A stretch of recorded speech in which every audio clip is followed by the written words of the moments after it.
2007 meeting of the Sacramento Metropolitan Cable Television Commission. We're now in session. I'd like to call the roll.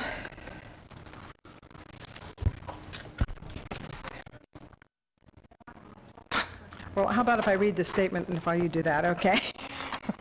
The meeting of the Sacramento Metropolitan Cable Television Commission is being videotaped in its entirety and will cablecast live without interruption on Metro Cable 14, the Government Affairs Channel on the Comcast, SureWest, and Strategic Technologies Cable Systems, and webcast live at www.saccounty.net.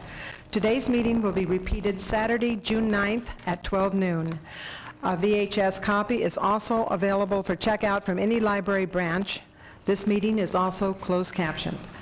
Members of the audience wishing to address the board should fill out a speaker identification form located on the back table and give it to the secretary up front here.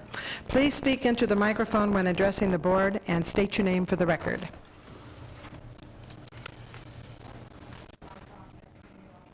Okay. Okay. We have there we go. We're on live. All right. Roll call. Dickinson, Waters, Natoli, Morin. Here. McCarty. Here. Yee. Here. McGlashan. Here. Peters or Masuoka. Here. There we go. Miller. Larry. Here. Sheedy. Here. Ex officio McGarvey. Here. And we have a quorum. Thank you. Okay. Pledge of Allegiance. Mr. McCarty, would you like to read the pledge of allegiance you did at council the other night?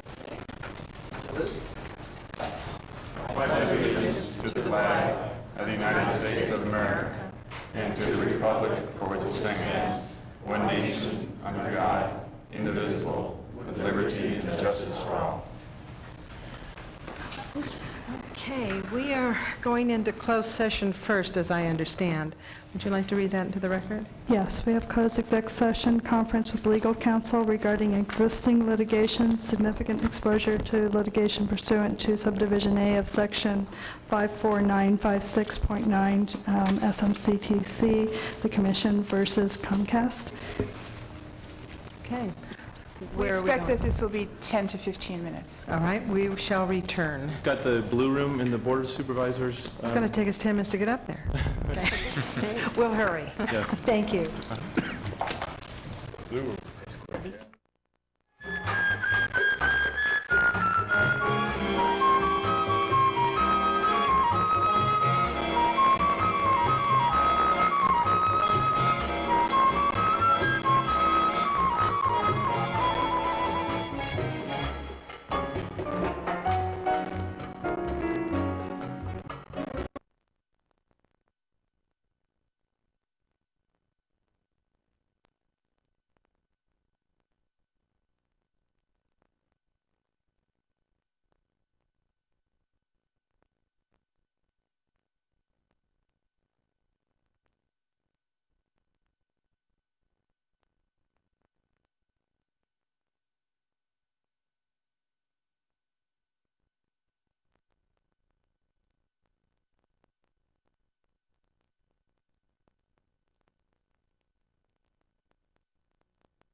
The seventh meeting of the Sacramento Metropolitan Cable Television Commission.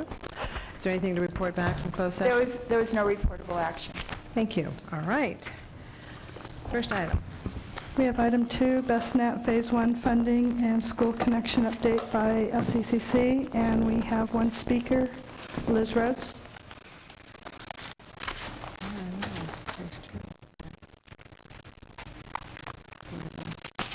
Good afternoon. I'm Liz Rhodes with BestNet and the Sacramento Educational Cable Consortium. There's no lead into this, huh? That's what I was Okay. waiting for, but I guess you're it. It's me. I can do it. You have a file in front of you. If you want to open that and take a look at the left-hand side. Real quickly, where we are is that I'm probably one of the few people that are going to come to you today and say, you know what, we haven't spent all the money you gave us. But there was a real good reason for it. cash flow and the complexity of it. You know, things look really great when you put them on paper, and then you go and try the implementation phase of it, and you realize you've got this really complex thing that's cost share, not only between you and different schools, and different schools paying things different way. Got to say that Comcast has been absolutely fantastic in working with us, and we have come up with this plan that originally said we were going to come to you every year and tell you how we were going to connect the schools, the order in which the schools were going to be connected. We're not going to do that every year. I'm telling you all today exactly where we are.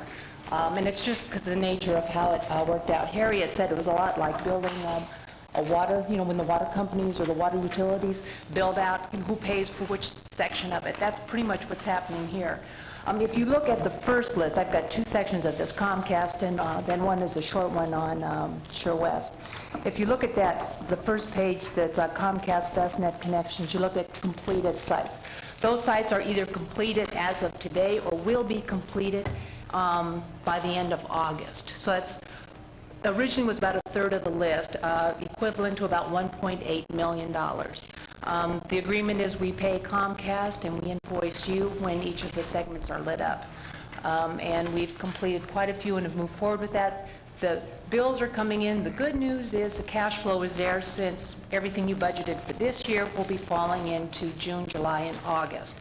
Everything, assuming that you approve the budget today, that you approve for next year, all of that will be rolling in January, February, and March, and we're in the process now of Comcast going out and doing the walkouts on the next set of schools. If you look under there, it says year 2 and 3. You go down approximately down to the number 45. Will give you a general idea of where the priority connections are, and then from 45 on would most likely be in year 3. So if you want to look to see where your schools are, they're broken down mainly by the order in which we're going to be real specific in terms of how that order was selected. We selected number 1 on the geographic area. You've got to build them in clumps. You know, we've got to build them where the system is, and they have to be built together. We have to have a cost share in many cases between different districts, which is interesting because some of the districts have to pay without actually getting anything lit up because they're being built in conjunction with other schools. So we've got authorization from all of the schools now, money set aside for all 3 years from all of the schools, commitment from all of the schools and all the districts, everybody that is on this list. So hopefully this is a one-time deal other than coming to you and saying, yeah, we're right on schedule and everything is in place. So again, if you approve the budget today, it looks like we'll have, the idea is to have approximately 2/3 of them completed by this time next year and completely paid for by this time next year, and then the final section would be in year 3. Then just real quickly, so you know that we haven't left out other people, we've been working with Sure West. There are additional schools. The last 2 pages is the list of where we are with Sure West. Sure West has connected all the sites that are listed underneath there to be connected. Those sites are all elementary schools at the 10 megabit level. And the projection is to have those done sometime within the next 6 to 8 months. We're working with Sure West right now in terms of, you know, exactly how that's going to be rolled out. They were on hold for a while. They've passed a lot of schools. So the idea is to get them working with the elementary schools. The real good news that I have from Sure West on that is that some of the elementary schools have a need for more than 10 megabits. In talking with Fred Curry, he has agreed that they're for a one-time charge, no ongoing charges based on need. Schools just have to say we're exceeding that 10 megabit level, that will be increased to 100 megabits. So that's huge. That's, you know, fantastic news, and they're engaged in working with us. And I will be just coming back whenever you meet to give you a report as to where we're going, and the idea is to connect at that point every elementary school, every middle school, every high school in Sacramento. So unless there are any questions. Did I cover everything? Yes, we have Mr. Waters. Yes, sir. Liz, on page 2, you show number 77, School of Engineering. For Sacramento City. Yes. Yes. Number 77? Mm-hmm. Okay. That looks like it'll tie in fine because we're getting ready to start building that high school, but it'll be probably 2 years. So is there anything we can do to make sure the contractor has all the internal stuff ready for you so that we don't have to go in after the fact? Well, supposedly, in working with Mark Monticello and Sally Savona, who are working at the district level with that, that was the intent. And that we have given every school on here, you'll see there are some other schools on here that are not yet built, but that is absolutely the intent, is that everything Okay, is what- laid down in that initial phase, and when the trenches are open, we put everything in so that there's no back, no going back and, redigging anything or adding No, additional that's what I stuff wanted to in. make double check on. Now, next, down one more, 79, what is that, sojourn? I believe that's one of your, that's another one of the new schools. No, that's what I wanted to clear up, because I think this means Sojourner Truth Park High School, which in fact is the School of Engineering, and not, so that's something you might look at as taking off. I mean, if I'm correct, just take it off the list then, because it's a duplicate of what you have on there. I will go back and ask that question, sir. Okay, thank I you, can't Liz. tell you. The other thing I just wanted to comment on this, and again, I really want to extend my appreciation to Comcast. There were a couple sites that came in after that walkout where they actually went to the schools and looked at them to see what the costs were. In one case, by re-engineering it and looking at other possible solutions, they brought the cost down $100,000. And that's very important to us because they understand this has got to be the cost-efficient, cost-effective way of doing it. And they're really bending over backwards, I believe, to work with us and really come through at, making this affordable to all schools. And I need to express my appreciation for that, you. and they're just right on with this. So. Good. Are there any other questions from you? Nope. Okay, the only person I've signed up. Just a few follow-up comments, because we thought it was important to have this item come on first before the budget, basically just in case there were questions about this on the budget, and just to verify how this relates to the budget. In this year's budget, there's over $2.5 million being allocated to BestNet. Now, your commission supported $1.3 million a year for 3 years, beginning last year. What's happening is $1.2 million of last year's is rolling over, so that translates to the $2.5 million. And just because your commission may have had questions, why isn't the money being spent? As you can see, it is, and it's going to be implemented very soon. So we thought it was important to have this up front before the budget discussion. Right, the check's written, but it hasn't been sent yet. Okay, we only have Liz Rhodes who wants to speak, and I think she already spoke. So that's a receive and file, so we don't have to do anything with that. Next item. We have item 3, closed captioning on Metro Cable for contracting agencies. I believe there's a staff report. Good afternoon, Bob Davison, your executive director. And I think that there was tremendous success with closed captioning this year, so I'm very happy about that.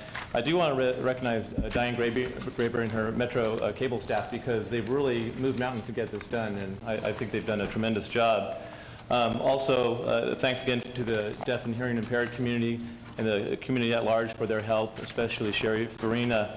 And I did want to point out that some of your commissioners may be aware or not that we actually did receive an award from NorCal, and I've got the award right here. It's the Commitment to Equal Access Award for the Sacramento Metro Cable Commission from the NorCal Center on Deafness, received on March 23rd of 2007, and it's rather heavy. Looks rather dangerous, too. It looks, yes, and we received it, and it was late at night, so it kind of kept me safe walking to my car. bet. But it's a very nice award. I've seen that in a movie that I watched one night. It is very heavy, but if anyone wants to see it, I'll leave it right here. Hopefully it doesn't get here yet. But I do want to certainly acknowledge that the commission was recognized for their leadership in increasing the access by basically providing that this closed captioning should happen and happen quickly, and we think it did. So just wanted everybody to be aware that that award was received. And Diane and I actually attended their event where we received that award on behalf of the commission. So anyway, last year the direction was to implement closed captioning for the member agencies and the meetings held in the Board of Supervisors chambers. And right now, I can tell you that the first meeting, as you all, I think, know, it was February 1st. The first caption meeting was the commission meeting on February 1st, and we had the nice cake reception after that. Shortly thereafter, in February, the Board of Supervisors and the City of Sacramento meetings started to become captioned and have been captioned ever since. In March and April, the cities of Rancho Cordova, Folsom, Elk Grove, and Citrus Heights became captioned. And finally, lastly, during April, the 8 other agencies that meet in the County Board of Supervisors chambers were captioned. So with that, out of last year's direction, the only entity that's not being captioned right now is the city of Galt. They're interested in being captioned. There's some technical things that they need to work out. Actually, there's a request later on from them that's somewhat related to this.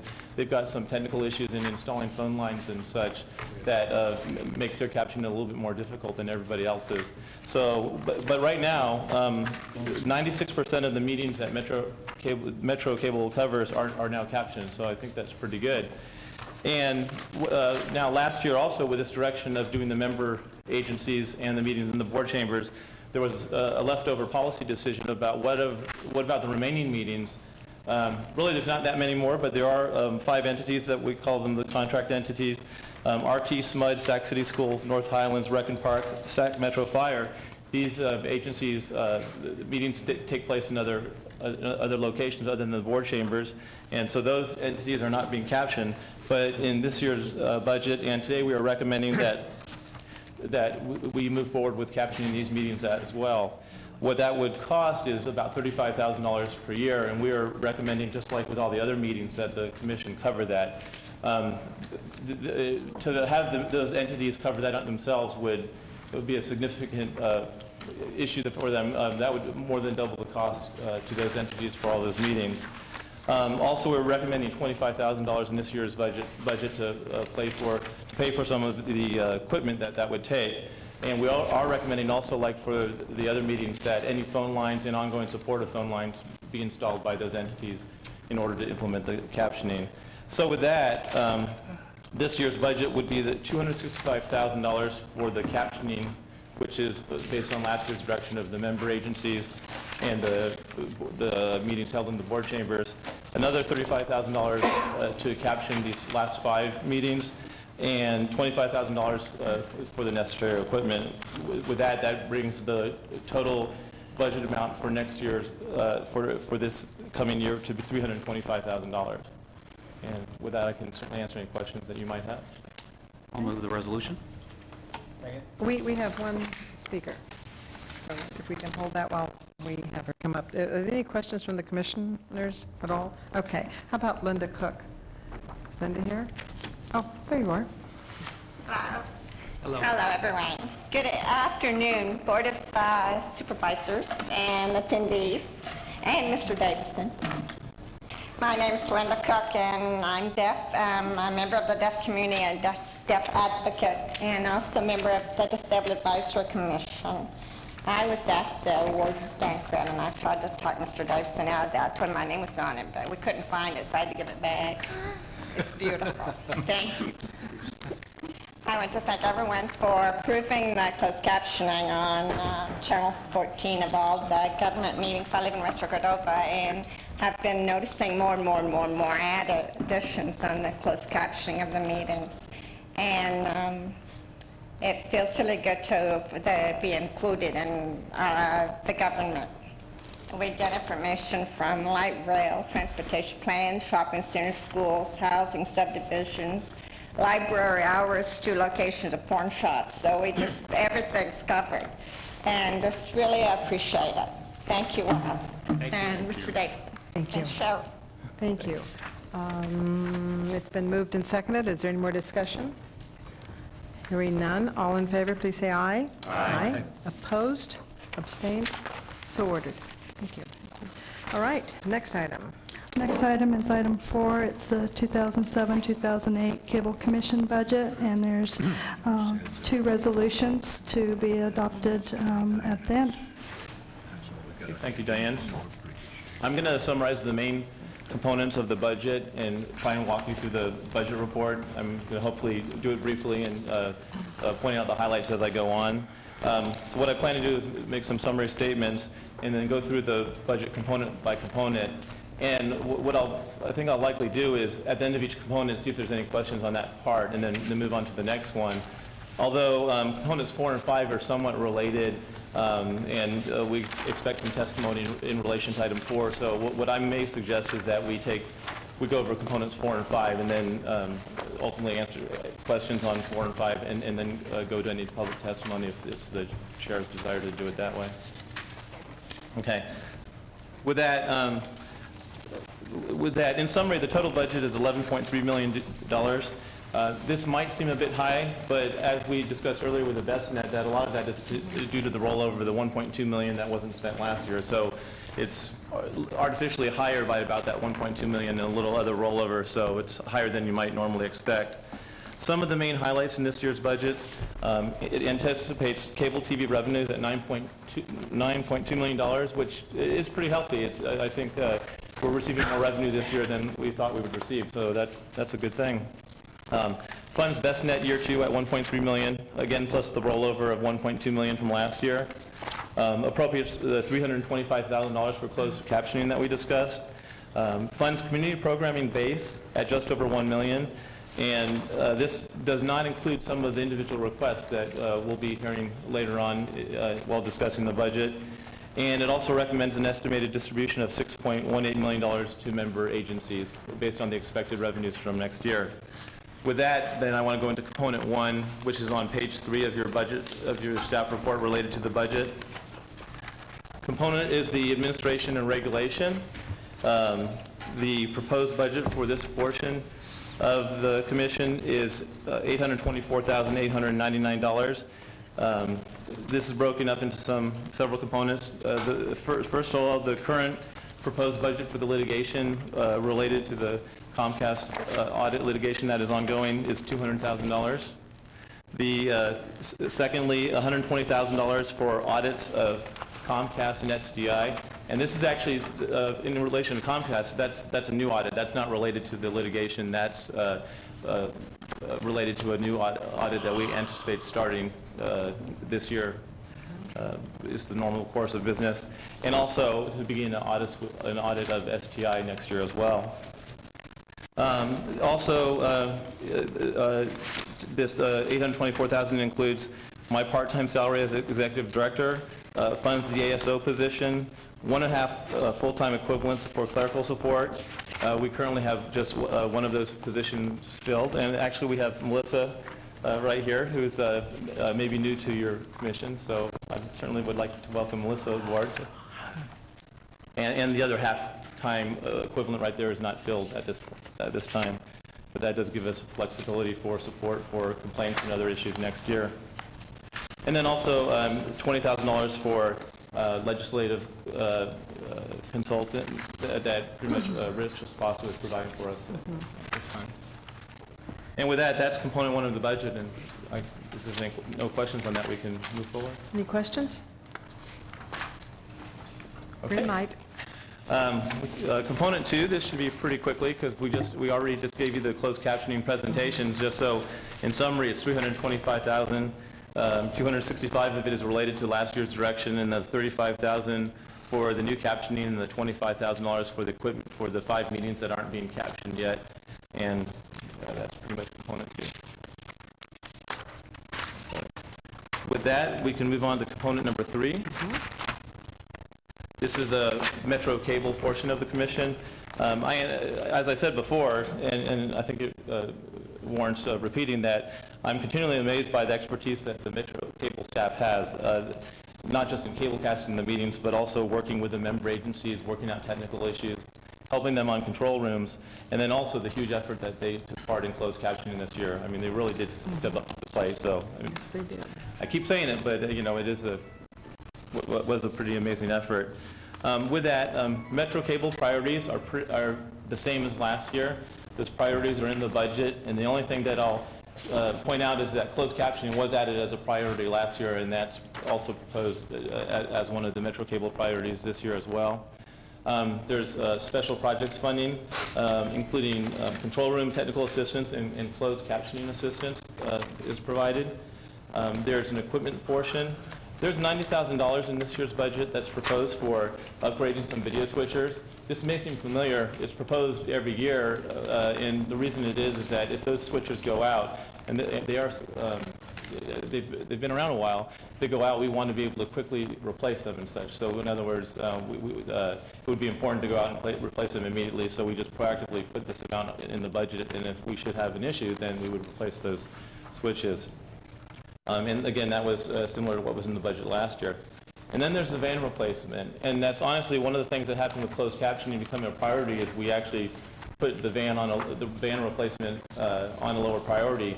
We actually do have a new van that's in the county garage, and we need to change out the equipment from the old van to the new van. We expect that effort to be about $45,000, and we expected it to happen last year. But like I said, we reprioritize things, especially with closed captioning. So we hope that this change-out could happen in the next 4 months, keeping any impact on the meetings that are broadcast with the van to a minimum. And so we are requesting that this $45,000 that was in the budget for that be rolled over into next year's budget. And then on top of all this, we're requesting another $5,000 of contingency that could be for a higher cost of van replacement or for the equipment switches or various other equipment needs that may come up that we're not able to estimate what those are at this time. With that is the proposed Metro Cable budget, which is component 3, and the let's see, and I can certainly answer any questions that you may have on that. I just have a clarification. Sure. You're putting the money in for the van replacement. That is actually going to happen this year? Right now, you're just holding it so you can remove the equipment from one to another? Right. And figure out how to do that, I guess, and then you'll get the van?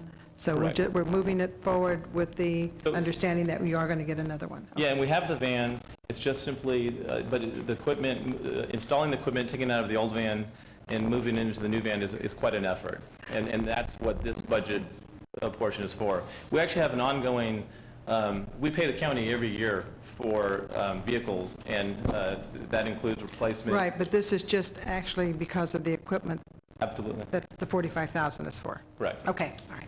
Yeah, actually, the old van and new van seems like it would be easy just moving the equipment, but the vans are Obviously different not. size. We got a rack that has to be rebuilt. We're also going to replace some 20-year wiring. We've had a difficult time finding a vendor. We actually tracked down the original one who did it 20 years ago. So we're really set and ready to go, and most of any delay will be just trying to figure out a date that the vendor can do it, and 2, that will have the least impact on any meetings. Good, thank you.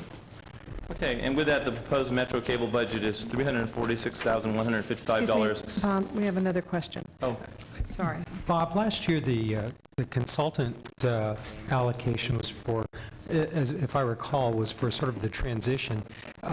Is there a defined need for that this year again? It's Boston. I'm sorry for the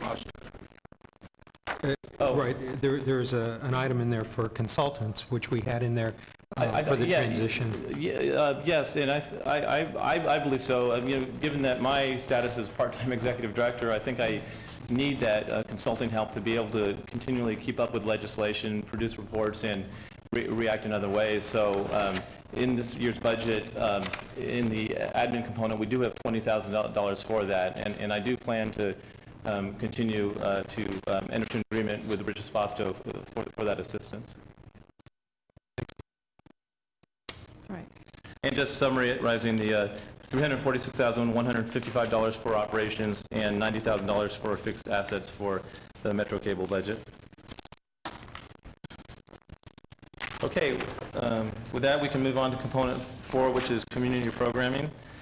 And I do want to point out that we did send out several exhibits that also we put on the dais before the meeting that I will be referring to during this portion.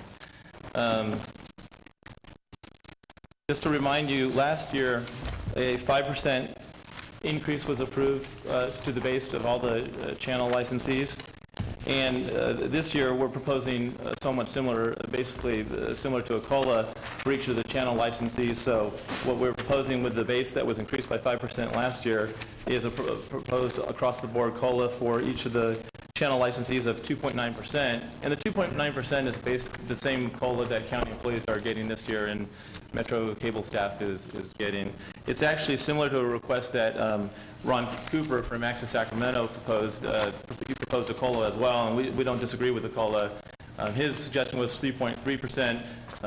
Not a big difference. He picked a different index, and we decided that that proposal made sense, but that we should tie it to the same index that's used for county salary increases and cable commission salary increases. So the other thing that he did ask, though, is Ron Cooper asked in regards to that, is he asked that this be a permanent annual thing, and I'm not recommending that your commission make a decision today. That's for future years. So in other words, it may be that next year the question of a COLA would come up again, but I wouldn't suggest that you take any action that says that this is somehow locked in place for future years. With that, I want to walk through some of the additional requests that are that have been proposed, at least the only the ones I know of. And first of all, I'd like to point out Exhibit 4.1, which has been passed out and was emailed actually earlier this week. Exhibit 4.1, we've actually received some requests from some JPA members. Basically, the City of Galt and the City of Folsom have asked for $30,000 each for assistance in technical issues, control room. In Galt, there's some trenching that's needed. Actually, in Galt, there's the Metro Cable van is on the street. I just saw this actually. I went out to Galt last month, and as more traffic is on the street, it's a somewhat dangerous situation. And so they're working on a relocation of the van so it doesn't have to be in the street. But in order to move the van, they need to trench. They need to put in some new wiring, and also with closed captioning, they maybe need to lay some phone lines in that trench. So the City of Galt has made a request for $30,000, and the City of Folsom has made a similar request as well, basically matching funds for some control room and other equipment and upgrades that they are planning on doing to improve their service of their meeting broadcast.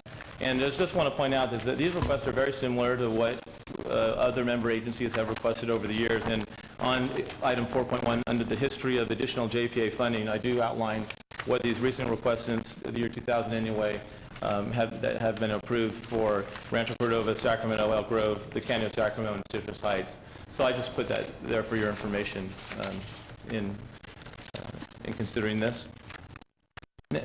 Now I'd like to refer you to another exhibit. Okay, exhibit item 4.2 summarizes any channel licensing requests that we've received, and we've received requests from Access Sacramento and from KVIE. So first of all, I'd like to address Access Sacramento's request, and I'm going to start from the top and go down. First of all, the first line shows $15,880 for the 3.3% CPI. And as I just mentioned, we're proposing a 2.9%, very similar to this.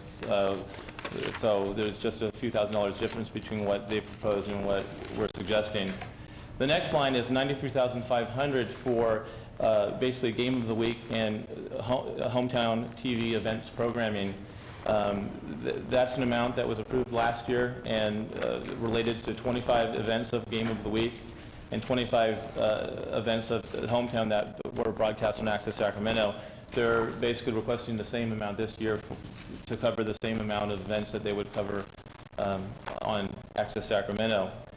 The next line is $20,000, and what's being proposed here is to increase the 50 events up to 60, and that they would request another $20,000 to do that. The next item shows another request that came in for a replacement of their truck, and they're asking for $35,000. When they do remotes, they use a truck and a passenger van. They have the passenger van is for the various staff peoples, and the truck is for equipment that's needed for their filming. I know Ron Cooper is going to speak to this later, so I won't explain this too much, but the $35,000 and $25,000 are also requested. So with that, their base is $443,000. They are requesting all those individual amounts that would bring their estimated total up to around $632,000. They're actually asking, he's also asking for a permanent increase in base to $632,555. And so, and then also they've requested that, you know, before they were cut several years back, their base was $640,000. So I think they're also asking for consideration that the base be back up to $640,000. Anyway. Kevin, did you want to jump? Oh, okay, all right. Okay. And then, let me go. I'll do the KVI request really quick, and then just I want to make a few points about the revenue distribution, and then we can do the testimony. KVI is requesting $9,950 for Nielsen ID upgrades for Channel 7, and I believe KVIE is here today also. They can probably explain this better than I could, but it's basically equipment that can help interface with Nielsen so they're counted, so that their viewership can be counted more correctly. And also they're requesting $37,000 for some voiceover control automation upgrade that would improve voiceover on-air effects and emergency warnings and other things. That basically is a summation of the requests that I know of, unless you get any more from testimony that you heard today. Now with that, I would just like to quickly go to Component 5, which is the revenue distribution. And Component 5 basically shows how the revenue would be distributed to the parental entities. And we have percentages here. It's always based upon the population, like for next May. So in other words, these estimates are based on this year's population, but next year's population could be a little bit different. So the numbers may change a bit. But we are estimating, based on the revenues we're receiving now, that the revenue distribution would be a total of $6.18 million. And the chart under Component 5 on page 8 of your staff report shows that based on population, how that would be allocated amongst the member entities. And I do want to point out one more chart that you've received, this item 4.4. Today you're considering requests that are, over and above what we've talked about and what we've put in here for the revenue distribution. So it might be important for you to understand that depending on the amount of requests that you approve, there would be an impact on then the money that would go to the parental entities. And item 4.4 is a spreadsheet that attempts to help you estimate what that impact would be from any decisions that are between $50,000 and $10,000. So we thought that might be of some help. And with that, that's the end of the presentation. I could try to answer any questions that you might have, and then I certainly know that there's some public testimony as part of this item. Okay, Mr. McCarty. Well, Sandy, on the walk over here, and then in the first few minutes, I got a bunch of questions now. Yes, I think I got this figured out. So just one thing quick, too, Bob. On the franchisees, I know that the revenues are here. Where does it say how much we get from each of them? Just curious to know that we have Comcast and Sure West and then Frontier. Is there anywhere on here where it shows? It's not itemized. I can list some of those for you. I have a copy with me. Okay. Maybe do it later. The total is in our budget that we're expecting. I think I put in 9.2. That's collective for all of them. The second one I pulled out. I was just curious. You can give it to me later, maybe. Okay. That's fine. I'll email it to you. Sure. All of us, if you could. All of us. Yeah. And then as far as this, the reserve carry forward, I understand that we're giving the big chunk next year to BestNet. So that's a one-time thing. So it's not like BestNet in the out years is going to be assuming that, because that's would throw our budget in whack, right? Right. What your commission approved is $1.3 million a year for 3 years. So it's a total of $3.9 million, and that's a 3-year commitment. And what we also said is that would roll over if those monies weren't spent. But that's the overall commitment. So that commitment is not $1.3 million a year that just goes on for eternity. It's a fixed 3-year commitment at $1.3 million a year. Sure, because in our ongoing, it's 11, and our incoming is only 9, so that would create a problem down the road. And then based on this, the COLA of 2.9, whether it's 2.9 or what, I understand your logic. Is this based upon what we think was our increases in revenues from our franchisees? So you're saying based upon that our franchisees have paid more, we can afford this 2.9, or how else are you balancing the budget? Well, certainly the revenue was healthy this year, but I'm not tying the 2.9 to the increase in franchise fees that we're receiving. The 2.9 was simply, I'm not opposed to a COLA, and it just is a number that makes sense, and really we looked at what the county is giving their employees, and Cable Commission is giving their employees as a COLA this year. So it was, to me, a fair way to come up with a way to propose, what an equitable COLA could be, but it's not tied to the revenue at all. So I would think that the COLA or whatever adjustment we should get, and shouldn't be based upon what employees get, salaries, anything else, based upon what we can afford, because our revenues are finite, and if it comes out of our city's share, that's going to affect our services and so forth. So just going to make sure that we can afford the 2.9. One thing interesting about that, 2 years ago, I believe, before VestNet and closed captioning, the revenue that was going to the parental entities was about $6.1 million or so. Yeah. I'm approximating. And then your commission made some decision last year that in the proposed budget led to some reductions in your in this revenue distribution. It brought it down to about $4.8 million. And that was mainly because of VestNet and closed captioning, which, your commission considered how that would impact the budget when those decisions were made. Then what's interesting is that when we're doing the final revenue distribution this year, we're actually distributing $6.1 million. We're distributing what we kind of expected before those budget decisions that were made. And that $6.1 million that's being distributed this year over and above the $4.8 million that was recommended is basically based upon increased revenues that we're receiving from the franchisees and licensees. So that just coincidentally balanced out, but And that's based upon market conditions, customers out there and so forth. Right. Okay, and then I guess the issue before they come up here and start talking about their requests, not they per se, but the public speakers, and we're not trying to question them. I'm sure they're all legitimate requests. So just before they get up here, maybe you can set the stage for us. So the requests are more than what we proposed in the 2.9. So if we did fund them, they would either come out of our reserve, which is only not very much, right? Or you would send less money to the cities and counties, correct? Correct. Well, correct. And I think where it would come from would be less money going to the cities and counties. Yeah. And I would say I'm not too comfortable with that. I think the city's not in a financially great situation right now, and I'm not sure I won't speak for the counties and others, but I know that our jurisdictions are counting on these monies to balance our budgets and to do things, whether public safety, parks, recreation, whatever we do out there. So I think that's a bit problematic just out of the get-go. Let's see. Thank you. Okay, Mr. Yee? Oh, thank you.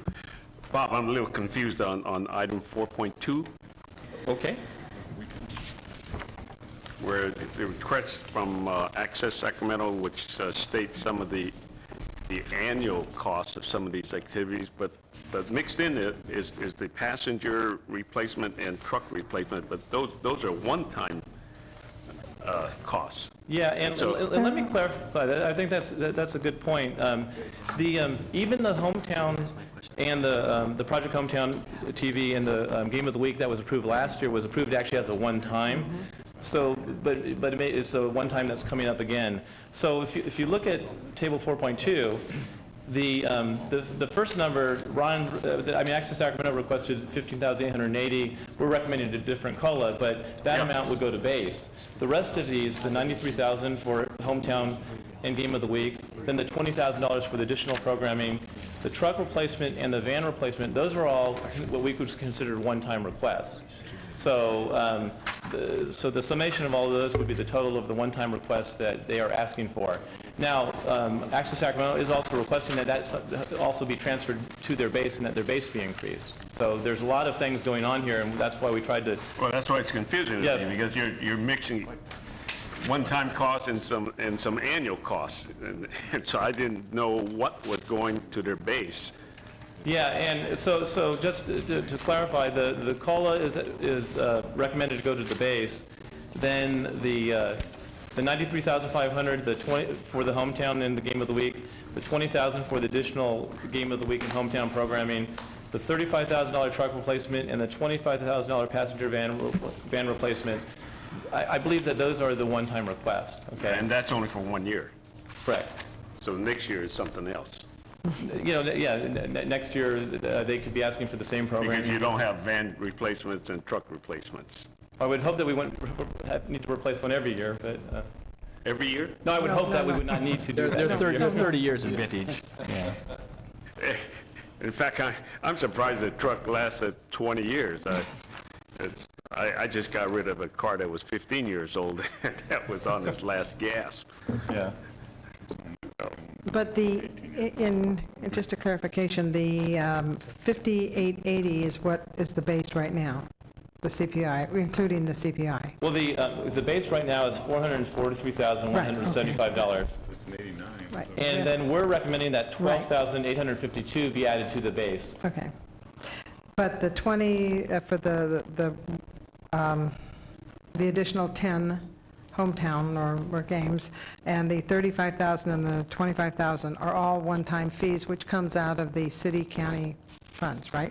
Yes, those are Okay. requests for one time that, if approved, would lower the proposed revenue Right. distribution. And it's lowered accordingly to the population, is that how it is? It just doesn't Yes. come out of one, so everybody would get a percentage of that? Correct. Come out of it, okay. And the Exhibit 4.4 tries to estimate what that impact would be. Right, okay. Mr. Natoli. Thanks, Madam Chair. Well, we've had this discussion, and we probably will for years to come, but each year, and I know that some years back, we had some discussion about how we would handle one-time requests and budget allocations for those in the community programming area. I think that one of the things that's important to recall, though, is that it may have been one-time allocations, but I think one of the things, and we'll certainly hear from speakers, that as we look at the community programming, one of the things this commission over time has emphasized is to try to, rather than, there's all different types of programming, but either to have that which is of a more national basis or regional basis, is to really, again, if we're going to have community access, is to, in addition to obviously the things that are covered from the civic and public agency standpoint on Metro Cable 14, but then to look at, what it is that we do to highlight and focus in on that are goings on in our community throughout the course of a year. And I think that as we particularly looked at the some of the hometown events and Game of the Week, I know is obviously there's been some partnering over the years with, I think, with Comcast on that, and certainly there's been some innovative proposals that are related to sponsorships and whether or not we would allow advertising and that type of thing, and we've had plenty of discussion before this commission. But the one thing that seems to be very evident, at least to this commissioner, and I think to a lot of folks who apprise themselves of the program that's available, is that with the hometown events, it may be one year-to-year allocation, and obviously the request here would ask to solidify that to a base funding so that we don't put it up for grabs, although it's this commission's choice to do that or not. But I think that over the course of the past year, and people can judge for themselves whether it's been successful or not, but I think that what they've tried to do is both geographically, but certainly with, and programmatically, is to look at things that really do highlight the day-to-day activities and some of the special celebrations and events that go on in this community. And I'm not so sure that outside of maybe some singular events that may have the ability to get that coverage via other channels, that there's anything like this. Certainly nothing else like this in our community, but I would imagine this is probably a rival to anything that other communities have where they have the community programming element. I think it really is a positive, because if you look at the list of things that have been covered, they cover such a wide range of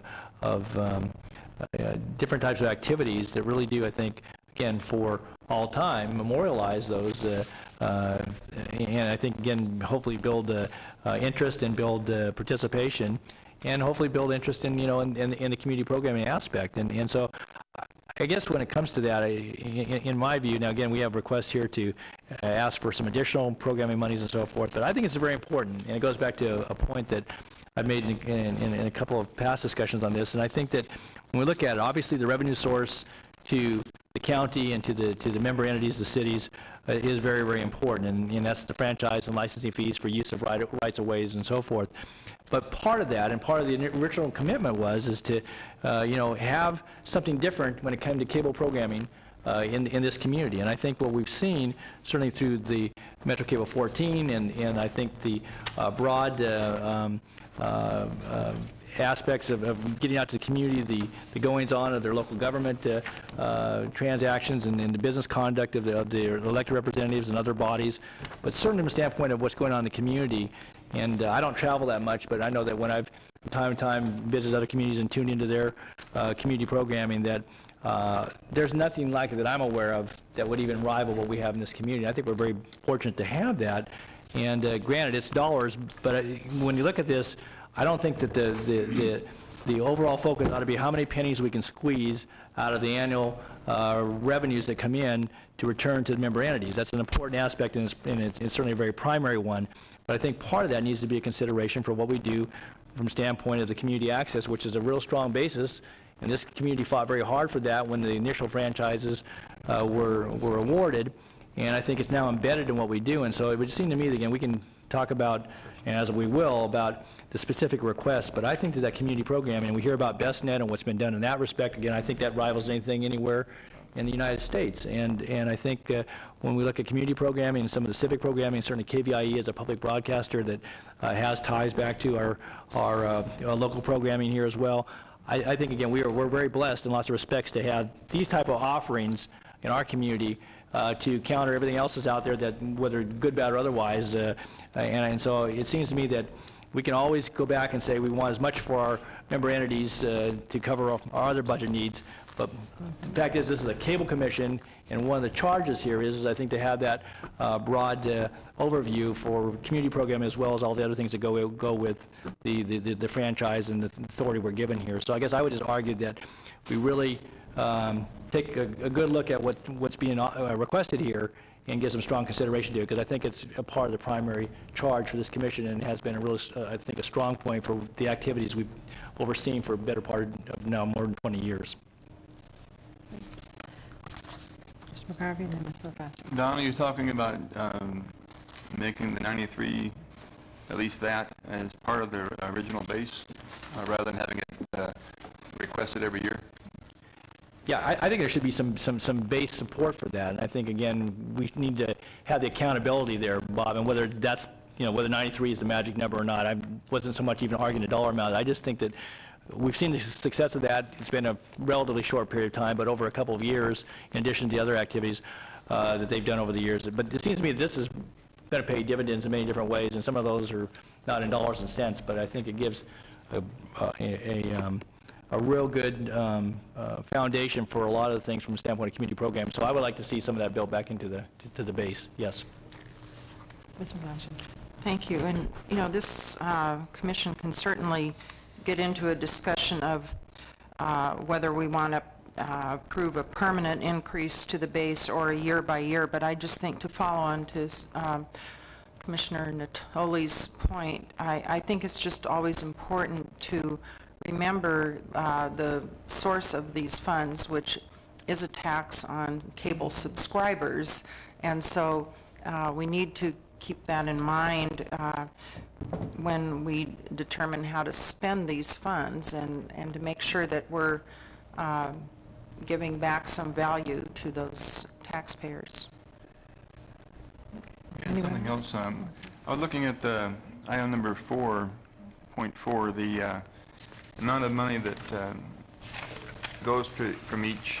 We would reduce for Rensselaer over $12,600, but that's, as you said, it's a tax that you're paying for service you're getting. It's not your property tax. It's not something like that. It's something that you're paying out of the service that you're getting on the cable or your whatever that is. But personally, I agree with Don. I think that this would be something that one item would be worth making part of the base rather than having to go every year on this. Especially in a year like this year, we've got the revenue to do that.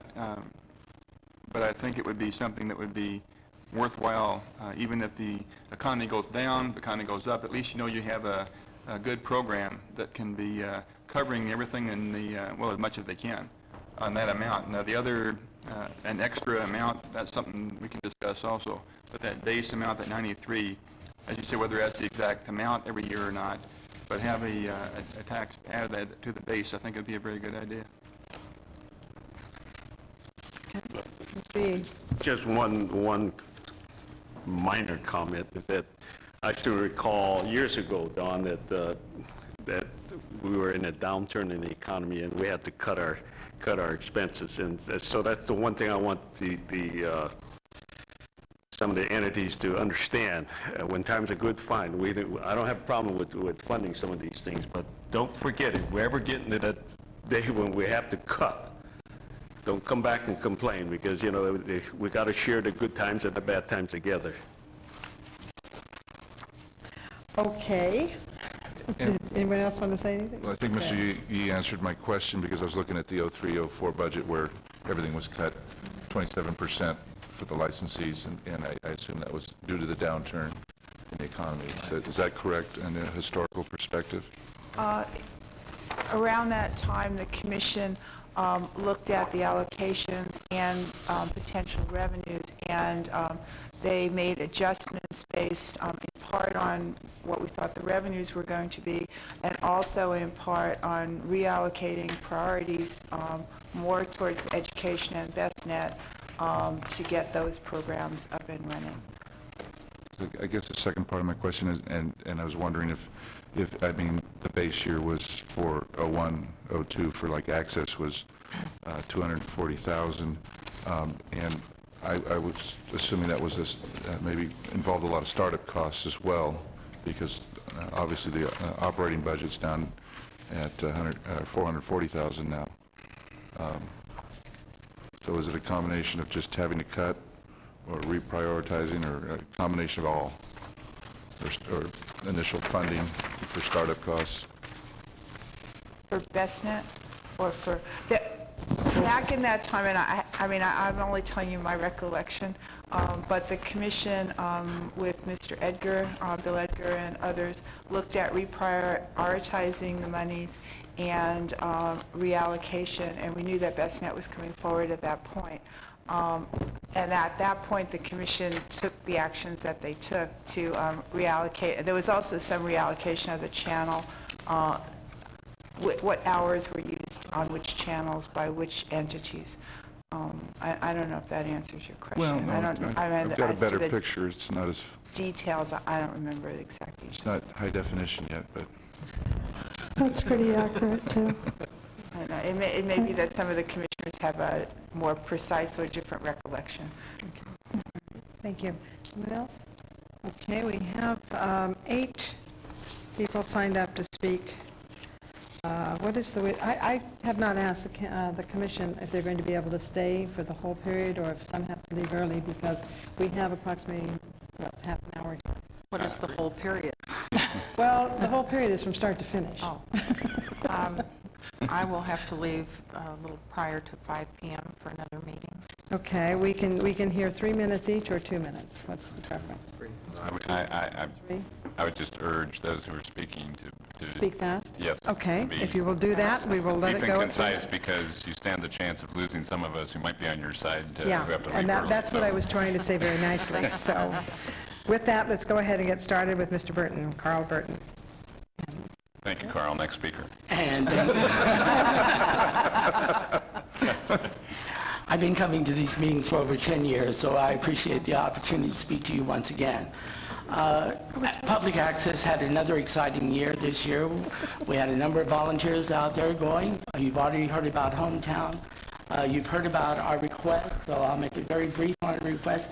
I will let you know that we will go with 2.9% if that's all you will give us. I will also let you know that we really do need our van replaced, 64-year-old Dodge that we're still using to haul around our volunteers where they can get out there and make videos that we can show over TV.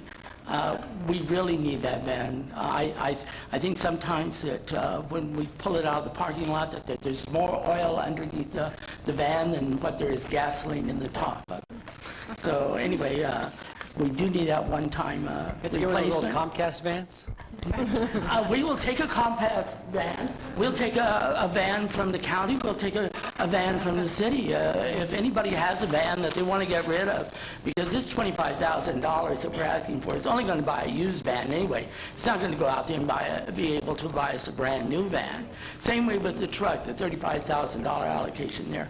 We do need a new truck where we can do the same thing that Metro TV is doing, where we can go out there and service more.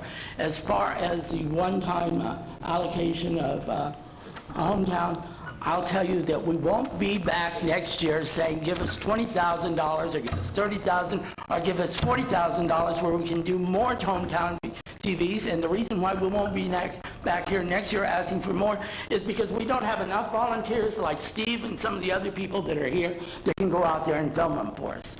And so this is just a one-time request. We won't be asking you for it anymore.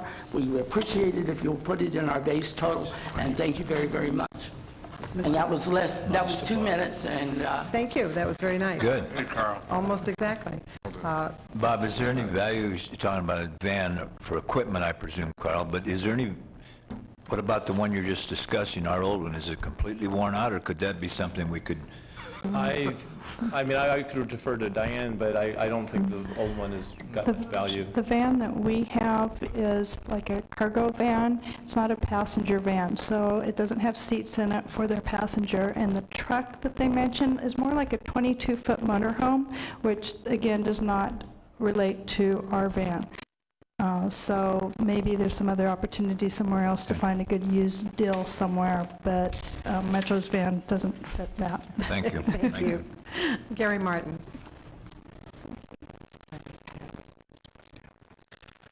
Hello, Gary Martin from Cosumnes River College, and you were asking a little bit about some of the other dividends that this money helps pay off, and I only say that it turns into employment and opportunities for students.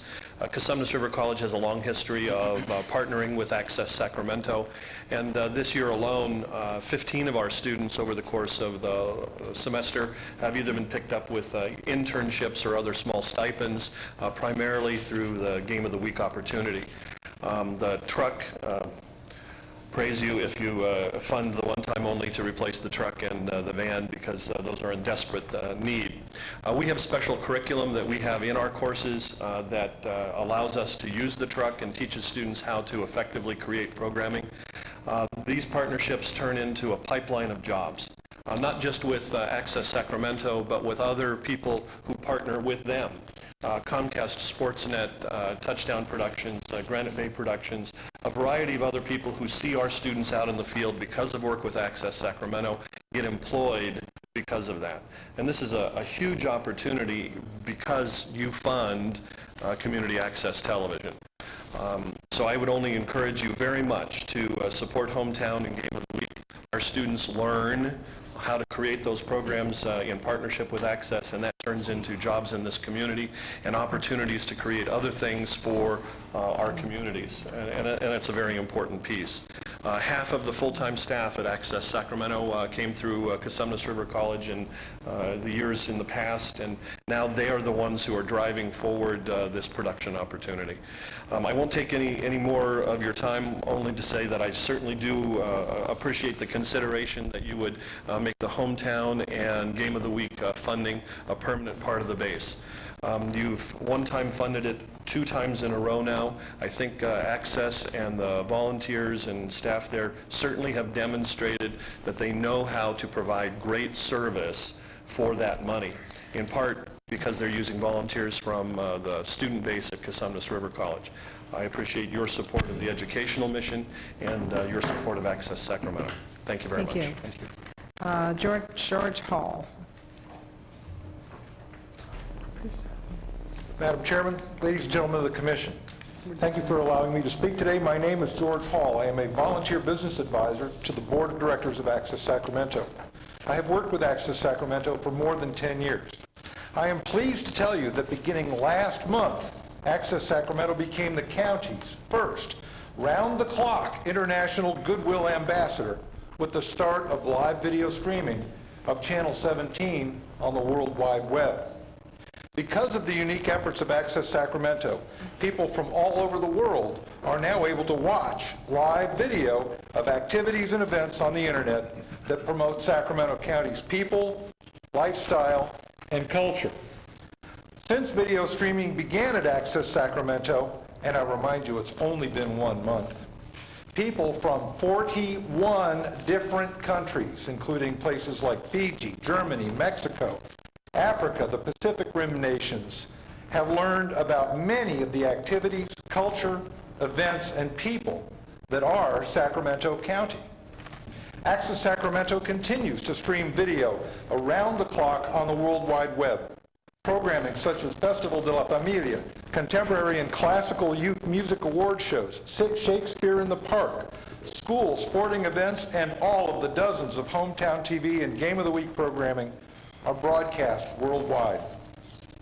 As you consider funding levels for this year, I ask you to keep in mind this unique value that Access Sacramento now brings to Sacramento County. Hometown TV, Game of the Week, and all of the other programming produced and streamed live to the world on the internet by Access Sacramento are providing a window to the world that tells a story of the people, places, and culture and events that are Sacramento County. This good work needs your support to continue. I urge you to support the entire budget request for Access Sacramento, Hometown TV, Game of the Week, and other one-time items. Together we can continue to show the entire world via the internet and the World Wide Web how wonderful a place Sacramento County is to live. Thank you. Are there any questions? No, thank you. Thank you very much. Mr. Stephen Barassa.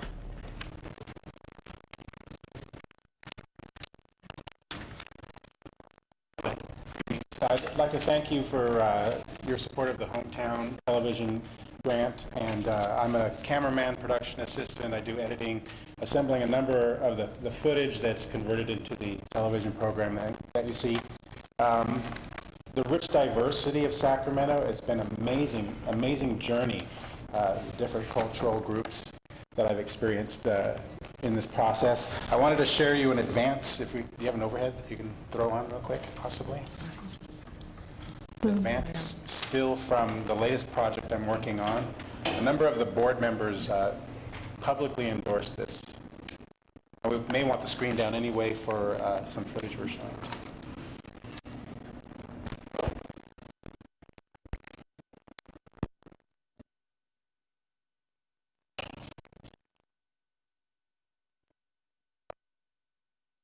There it is.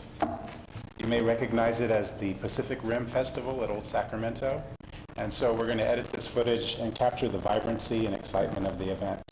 We have over 7 hours of footage, and it's going to be great. Thank you very much. Thank you. Ron Cooper.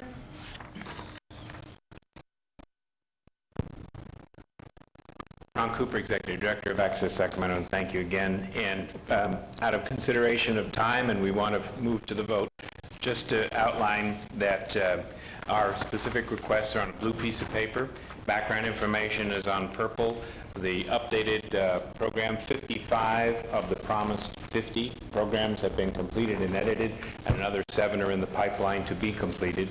And then there's also a golden sheet, which is 11 different letters of accommodation from organizations and groups that couldn't be here today but wanted you to know how important these grants were. I also wanted to just introduce a couple of board members who are here ready to speak, but out of consideration of time, we have Mary Reddick, the Programming Committee Chair. We have Tony Salamanca, our Secretary. We have Richard Novoa, who is a recent member of the board and member of the Sports Foundation. We have many other folks who are supportive, would you stand, who have come prepared to speak today, but out of consideration of time, want you to know that they appreciate all the past support and ask for your continued support. And just a point of clarification, we are asking for the Hometown TV and Game of the Week grants to be continued, that they be included in the base, but that the vehicle purchases would be a one-time purchase and not included in the base. Are there any questions? We have a wonderful video. You've seen the many events. Madam Chair, we'll forego the video for the time being so that you can move along. Thank you. Thank you so much. Madam Chair, just a real quick question for Ron. Ron, obviously you've made the case for the replacement of both vehicles, but of the two, I assume the oldest is the worst. I heard the comment about using more oil than gas to go down the street. So is the 74 van, is that the one that's actually the worst of the two? 74, 85, yes, 74 is... I know it's the oldest, but I just, again, obviously the one relates very... That's the newest vehicle Mr. Natoli has. But as Metro 14 already outlined, our van, I think, is the same year. It was purchased at the same time. Right. So, yes, 74 is older than 85. I'll agree with you. No, I know. Again, I know you have to make a choice. I'm just asking because, again, I heard the comment and certainly got a chance to visit with you, but just trying to get some sense. And again, maybe can't do it all in 1 year, but recognize The obviously... 74 is really becoming a safety issue. It sounds like if the CHP sees you at the wrong time, it may order you off the road, so... There may be an air quality issue. Thank you. 2 for 1, you can get a new car too, Don. Liz Rhodes. Liz.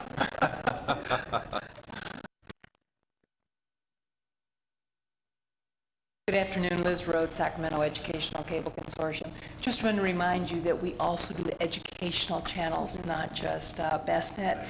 In that packet I gave you in the blue packet on the right-hand side, just a brief overview, summary of what our goals are for the coming year. So I'll just leave those to you to read, which I know you'll do.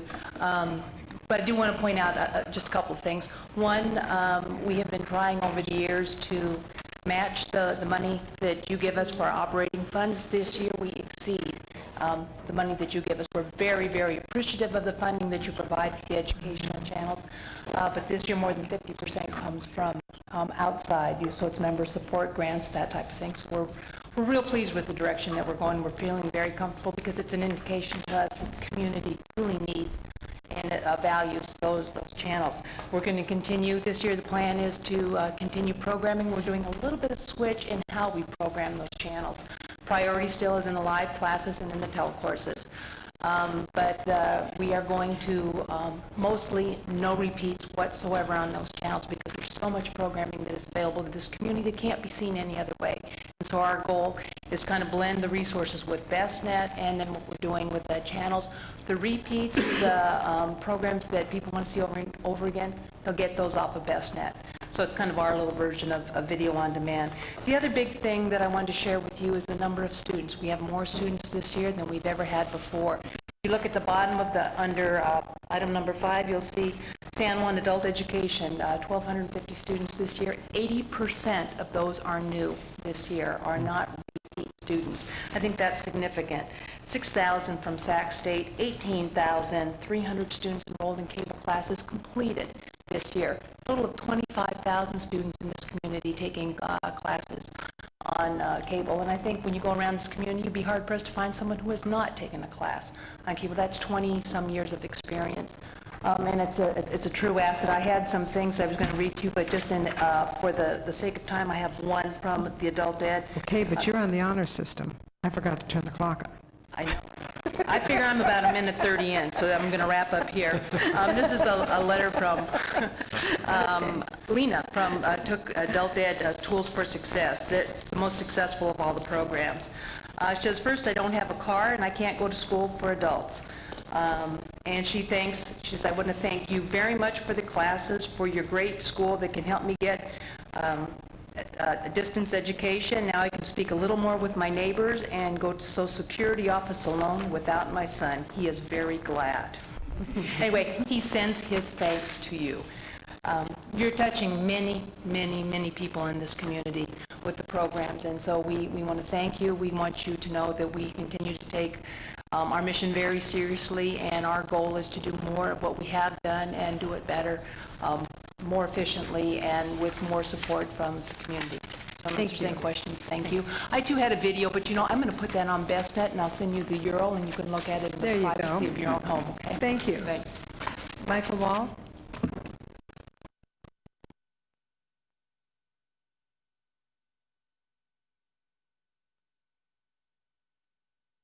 I am Michael Wall, Vice President of Technology for KVIE. I am not one of the seasoned veterans that have been before you already today to speak on behalf of KVIE and its members. We really do appreciate the funding that the Commission has given KVIE and its members to support our KVIE Channel 7 service. The additional funds that we're requesting is for equipment to allow KVIE to further enhance the KVIE2 service for the ability to do voiceovers and the other functions that we also do with our KVIE Channel 6 service. As well as we also are requesting funding for the new Nielsen encoding equipment. Nielsen's allows us to monitor the number of viewers we have and the demographics of those viewers. Now with this new encoding equipment, we would be able to better monitor the type of viewers and the demographics of those viewers that watch the KVIE2 service. So primarily I'm here to offer any questions you may have, and again, thank you for the service that you offer us. Thank you. Any questions? I don't have a question. I'm not going to let this opportunity go by. As a former board member and a donor to KVIE, as well as a member of the commission, but I do wish that on KVIE and HD, some of the programming that is on KVIE and on KVIE2 would also run that maybe doesn't make quite so pretty pictures, but still looks better in HD, like the NewsHour. So if you could just take that back and kick it around with management, I'd appreciate it. Well, I can offer you that our KVIE HD service will change on July 1st, so that it will be a simulcast of our KVIE Channel 6 service, but affording those programs that are in HD will then be HD on that service. Oh, okay. But you will begin seeing on our KVIE HD service a simulcast of KVIE Channel 6, but with HD. Okay, I think that's a step in the right direction. Great. Thank you. Thank you. Thank you. Thank you. Any Anybody questions? else? No, thank you very much. Thank you. Arla Gibson.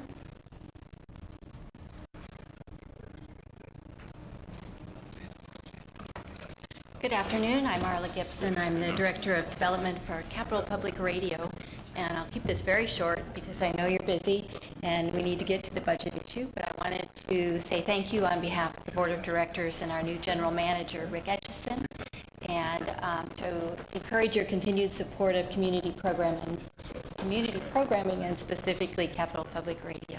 So, thanks. Thank you very much. Okay, Dan McCarty. Any relation? Dan McCarty, Area Vice President for Comcast. Look, listen to this. I don't know, Ron. I got over 300 trucks on the road every day. I'm sure I can find a van for you. All right. All right. It will be a regular technician truck, okay? It will, one that we, are getting rid of. It might have a couple 100,000 miles on it. The good news is it's been maintained to death. So if you want to, come down and we can work it out, if that interests you. If it doesn't, I don't want to throw a wrench in your plan, but I thought I'd just offer it. Well, it interests us. Can we get Don a van? No, Holly needs a van. 200,000, that just broke in, man. You have an old used truck, too? I was going to ask the next question. Thank you. And that's the last speaker, but we do have the City of Galt represented here. Do you want to speak? Well, you never know. You won't know unless you speak. Okay. Thank you. Come on up. Come on up.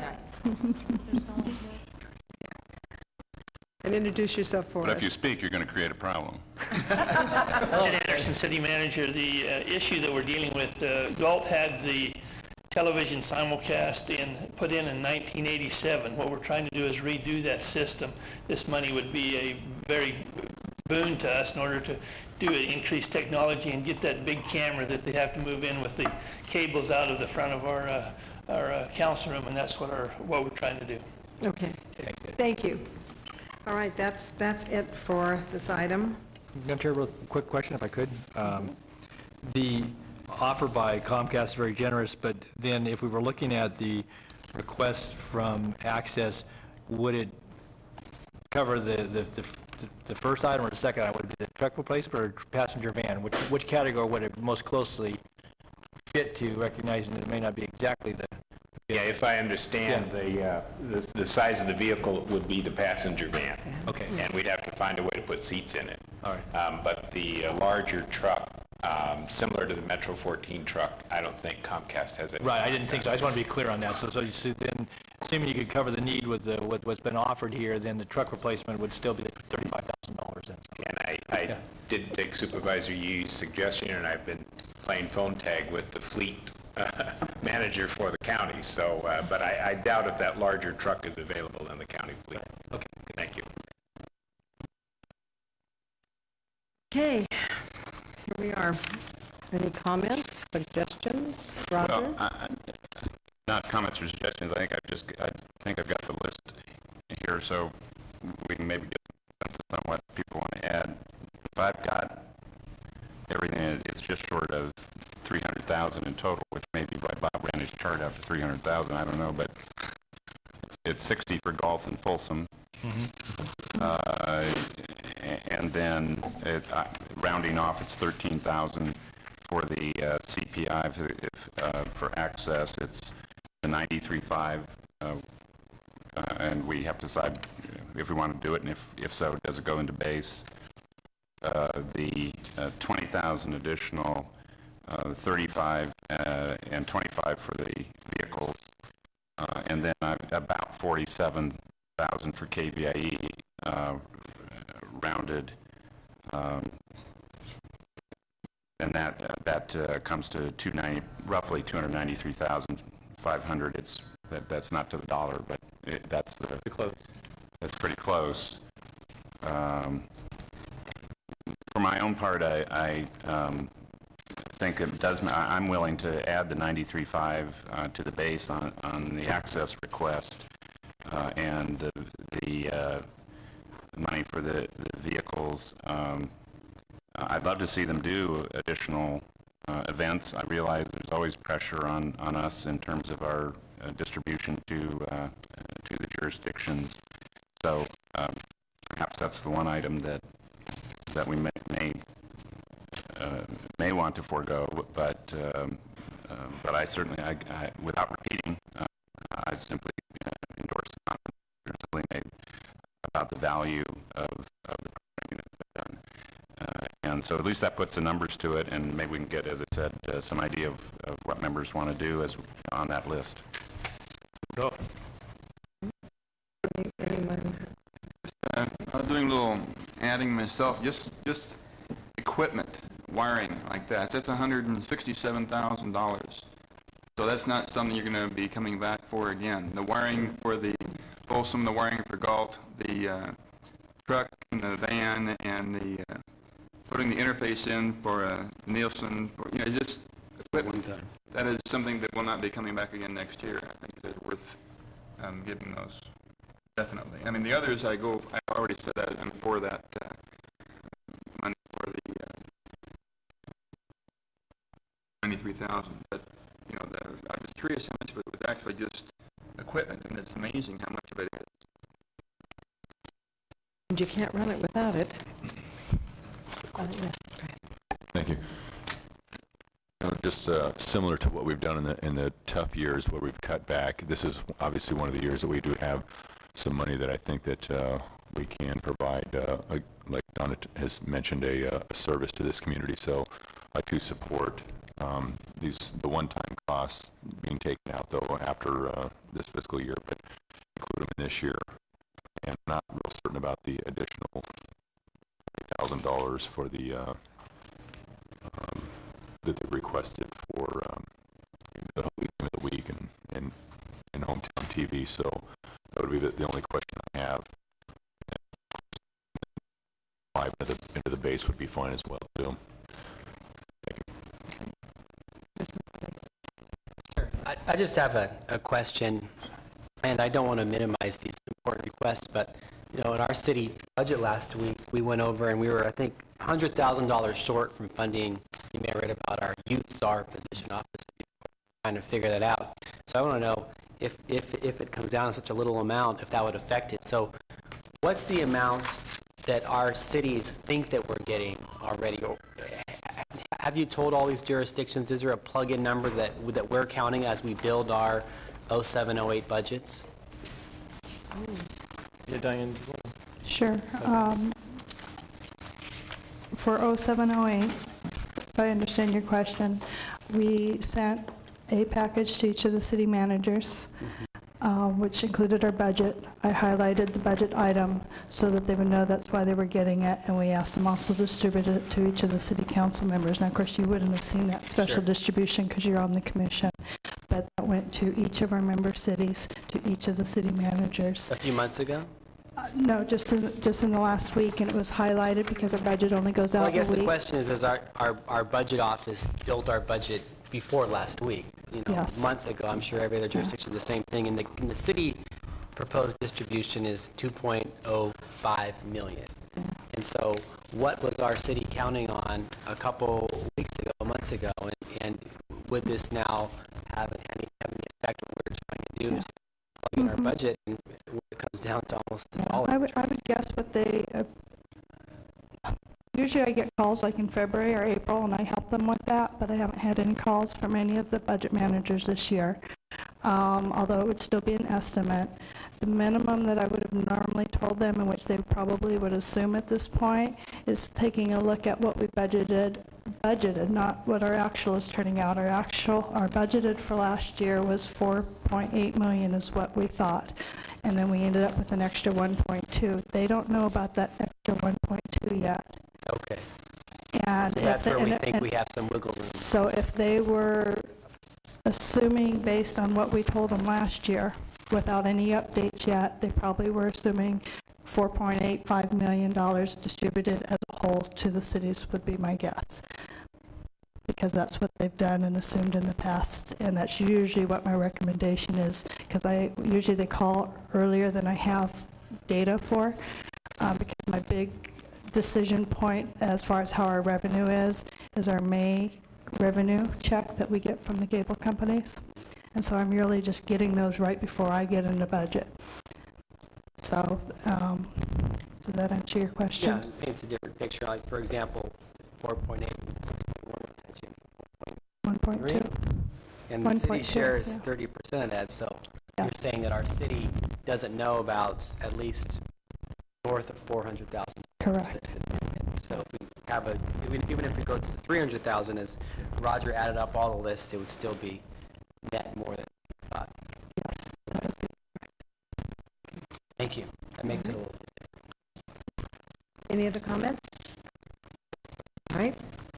Well, Your motion. if you're ready for a motion, I'm not quite sure where the majority of the commission is on the 20,000 for the additional programming. So what I'll do is I will move the amounts that we outlined be added for the grantees and the jurisdictions, Galton, Folsom,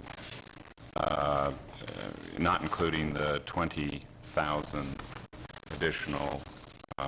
And if the will to add the 20,000, you can all let me know, but I'll make the motion without that. And the 93.5 to the base. That's what I was going to Right. Yeah, and the 93.5 to the base. I would also maybe suggest too that since 93.5 is tied to the game of the week and the hometown programming, that even if that's added to the base, you might suggest that staff continue to track that separately. Yes. So that we can. I think that's the will of the commission. Yes. So. And then Roger, in your motion, does that also include the funding for KVIE? Yes. Okay. So do you want me to run the numbers? Second your motion. It would be 60. I think we got it. Everything but I think we got it. Okay. I'd Yeah. like some clarification on the vehicles. I'll second your motion.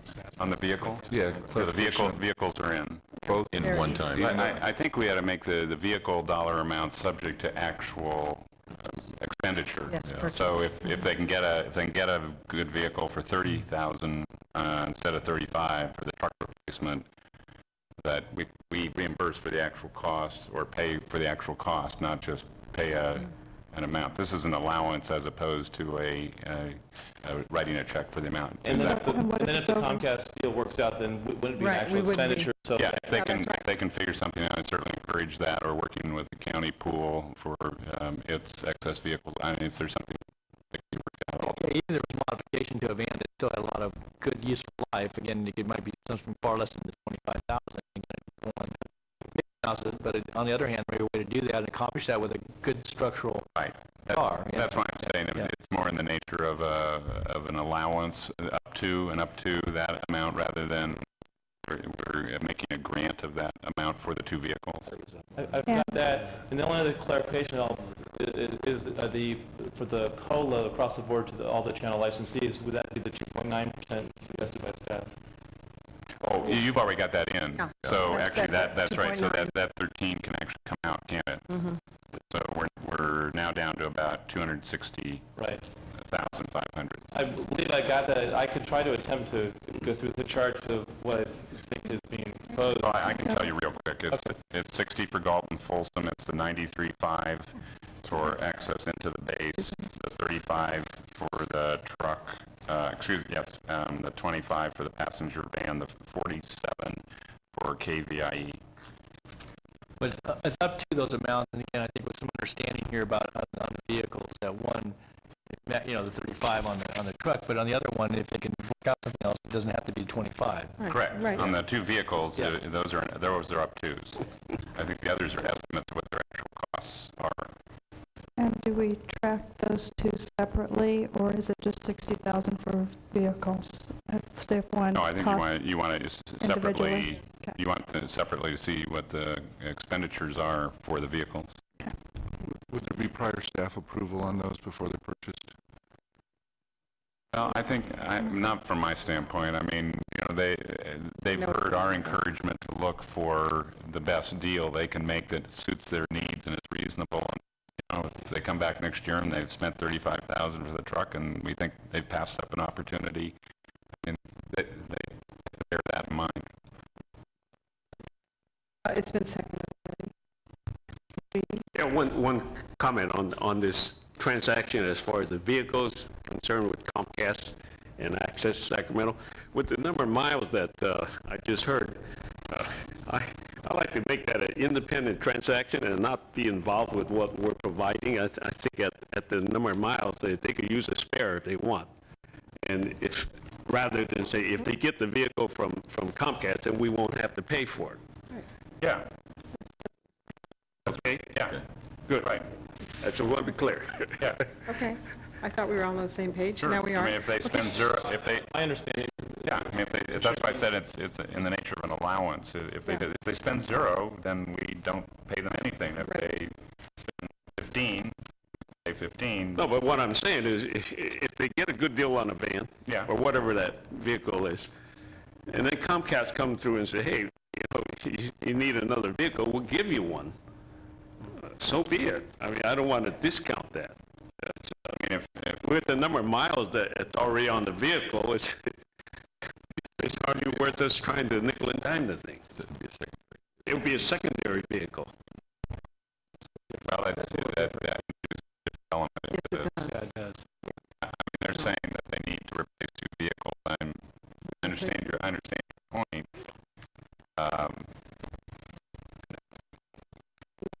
Yes. Right now, we're just deliberating. Just a moment. I think we need to stick with what the numbers are. Right. Exactly. Stick with the numbers and exactly. Any other comments? Questions been called? Yeah. All right. All in favor of the motion? Aye. Aye. Opposed?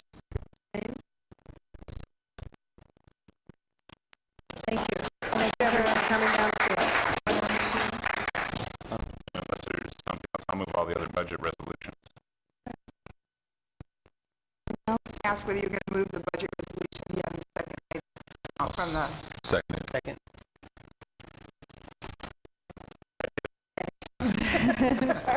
Any comments? All in favor? Aye. Opposed? Abstention? Ordered.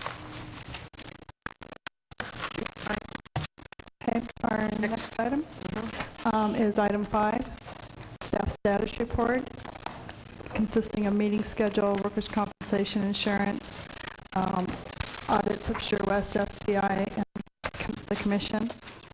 I will try to make this very quick. Under meeting schedule, we're recommending cancellation of the July and August meeting. So the July meeting, there's many conflicts with commissioners and we'll be doubtful for a quorum. And the August meeting, we have some staff issues that we would have difficulty having a meeting. We will most likely need a September meeting, but I'm proposing canceling the July and August meeting. Second. All in favor? Aye. Opposed? Abstain? Okay. Okay, workers' compensation. This one, I'll try to make this quick. It's a little complicated, but basically there's I won't even say the names that are in the staff report, but there's 2 JPAs for pooling workers' comp. Most counties in the state are in one JPA pool for workers' comp, and then other entities related to counties such as this entity is in another pool. Well, the JPA for the other entities like us is pretty much going away, and the county's pool is allowing entities such as ourselves to be able to go into that JPA.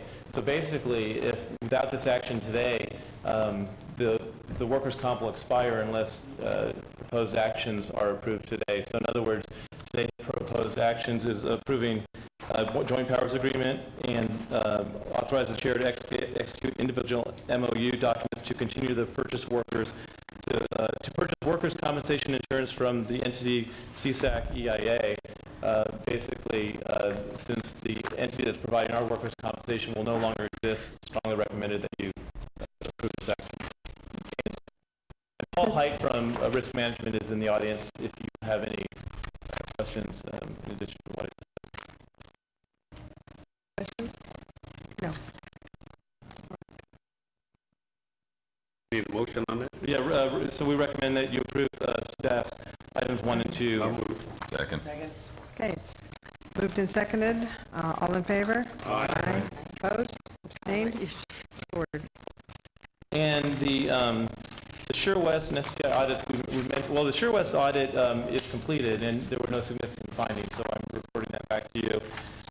The STI audit I mentioned earlier in the budget presentation, so I don't think I need anything in addition to that.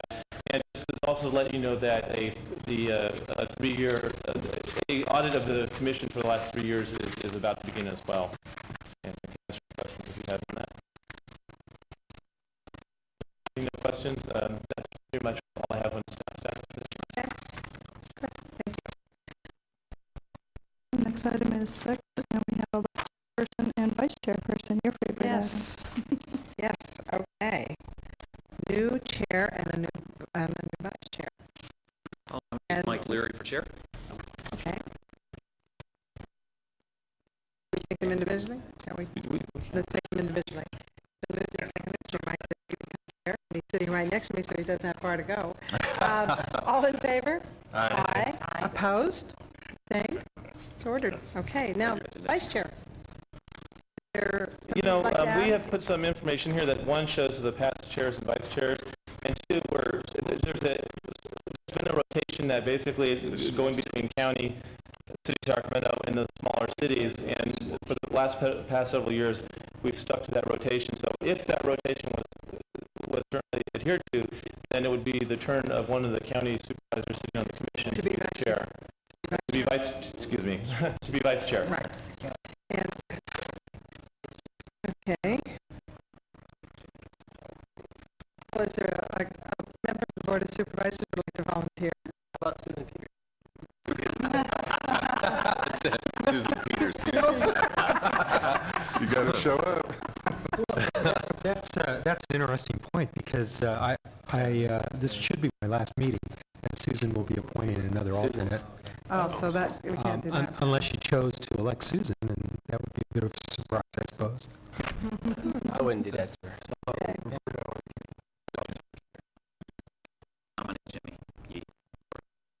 Speak for Susan.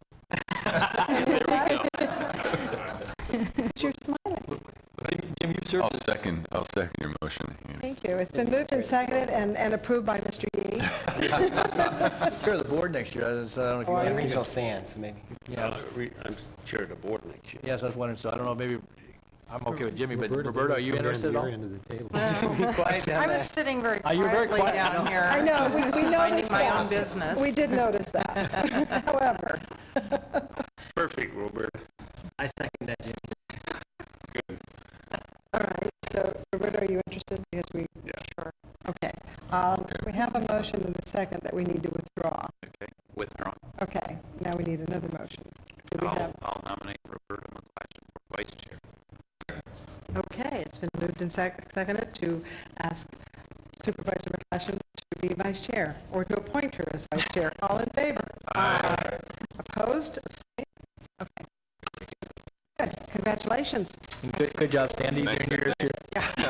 Good job, and Chidi, as your Oh, thank you, it's been fun. Item 7 is AB 2987, implementation, PEG fees and channels, penalty schedule, etc. Harriet Steiner has a presentation on this item. I'll just keep it very quickly. For today, this is an informational item, unless the commission decides to do something different. It was staff's intent that we would bring this to you, and you could mull it over the summer, and we would bring it back at your September meeting. As you know, AB 2987 was passed last year, and it changes the world of cable franchising and provides for statewide franchises. There are several implementation actions that need to be taken by the cities and the county or by this commission. And what you have before you is a short memo about these issues and a proposed ordinance.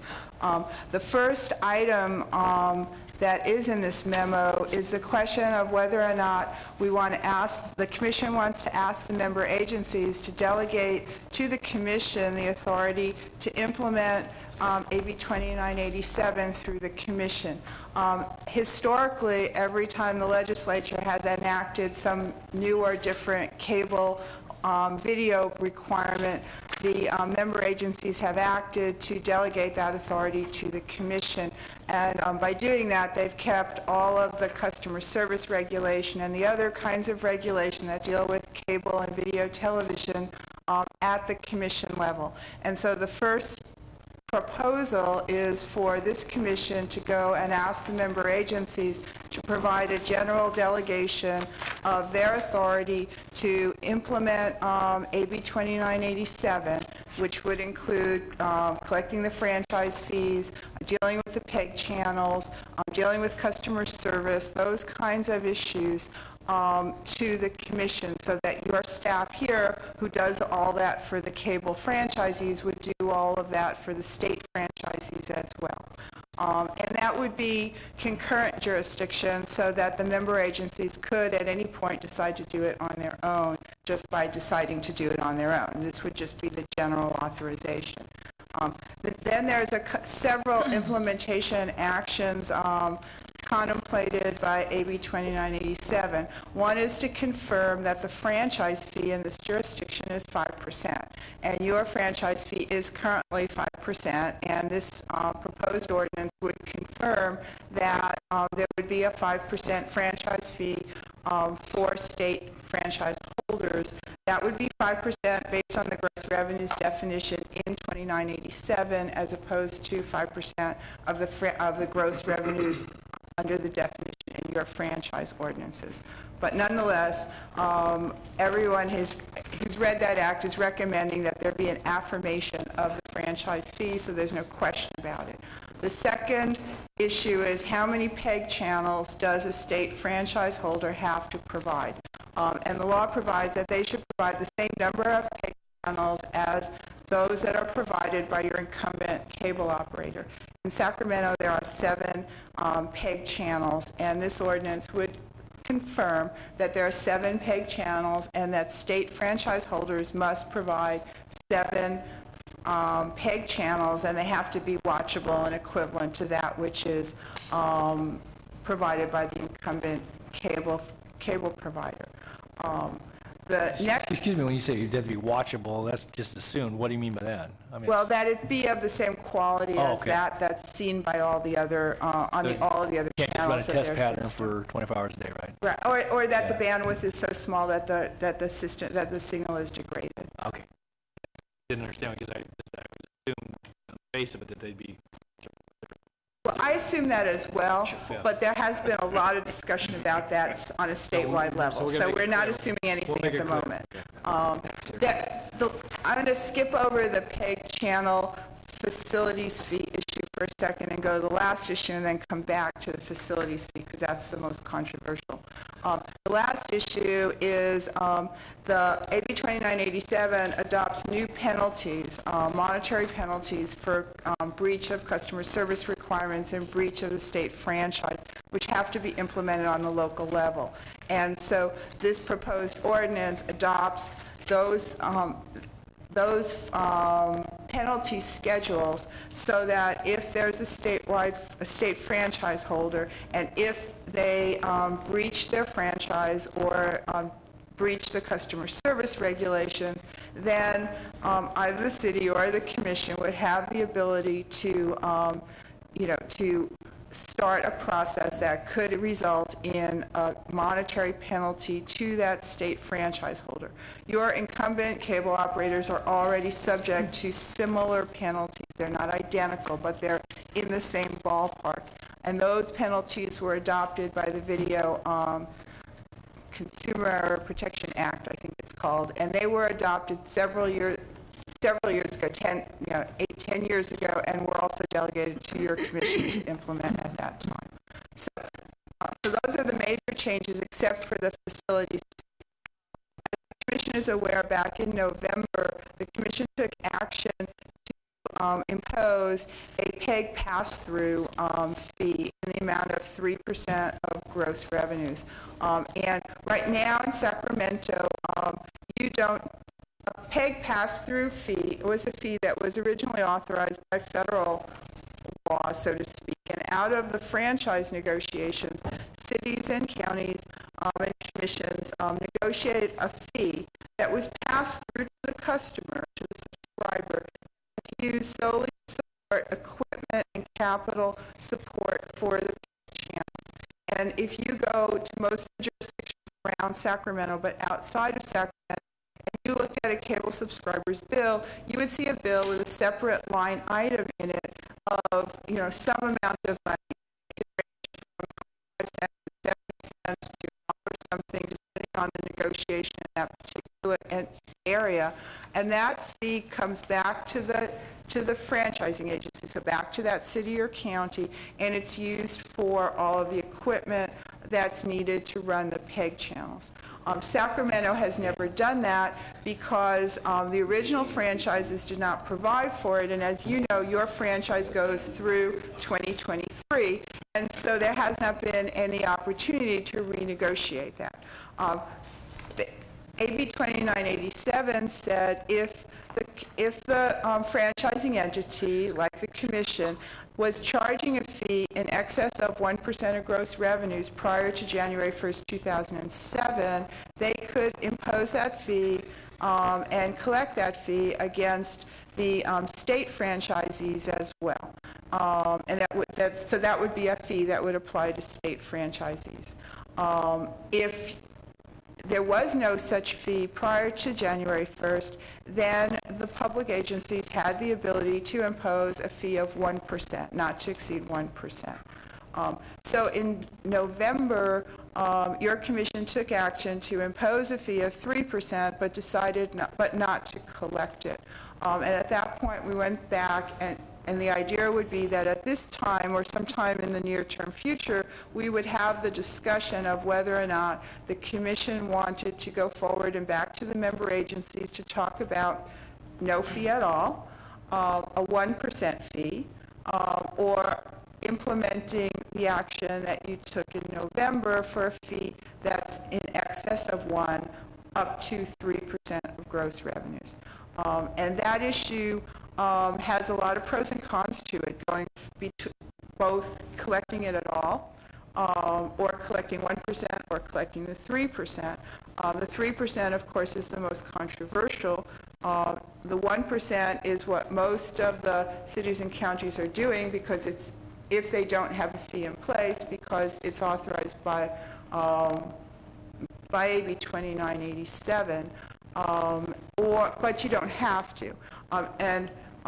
One of the reasons that most of the cities and counties in California are implementing that fee is because under their existing franchises, like your franchise, the cable operators provide a lot of in-kind support, and they provide institutional networks like BestNet. And AB 2987 does not provide for that type of in-kind or support, and it does not provide for any ability to require an institutional network from a state franchise holder. So the idea for most of these entities is that by imposing that fee on a state franchise holder, it would start to equalize that burden between the existing agreements that look at INETs and other assorted types of support and the provisions of 2987.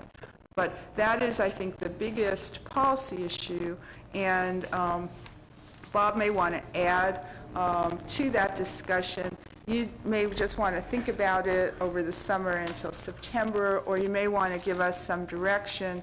We had some thought that over the summer we would talk to the city managers and the city attorneys and county council and county exec about this kind of issue and see what the thoughts were of the member agencies. So with that, I'd be happy to answer any questions, and Bob may have some additional comments. Well, I thought it was a good presentation. The only additional comments I have is that the 3% makes sense from the equity standpoint, because, as Harriet said, Comcast, STI, Sure West, they're providing an iNet, they're providing PEG support. AT&T or Verizon, whoever else came to town with a state franchise would not be required to do anything, so the fee makes sense, and I think the higher the fee, the more level the playing field is. 3%, though, is the most controversial because of the 1% authorized by statute, and the 3% being that we've given the technical language in the law, we've preserved that authority. So I think that that's the balance, is whether we want to do a fee at all, and then what level. And I definitely think that a PEG fee, especially on the state franchises, makes a lot of sense.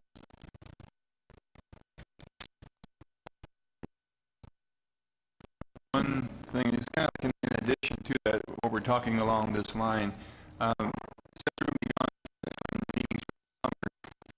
else that could affect us in the future is the FCC made a ruling in December. There are 60 pages worth of cities and counties across the country who are opposing that. And if you keep us up to date if anything goes on. Including your commission, because we did file on behalf of the commission based on you have current standing policies that allow us to file with the FCC when they're holding cable proceedings, and I think we were going to talk about that in the next item, just briefly. Okay. Okay. Comments? This was for Stephen's file, so not a motion on it. Right, it would be our intent to bring it back for action at your next meeting, which would be the September. Unless your commission decided they wanted to give additional direction over what was... I don't think there's any real movement to do that. So, thank you. All right. All right, the next item is item 9. It's franchisee license general status presentations, and I believe you have a speaker sheet in front of you, Dan McCarty from Comcast. Let's see.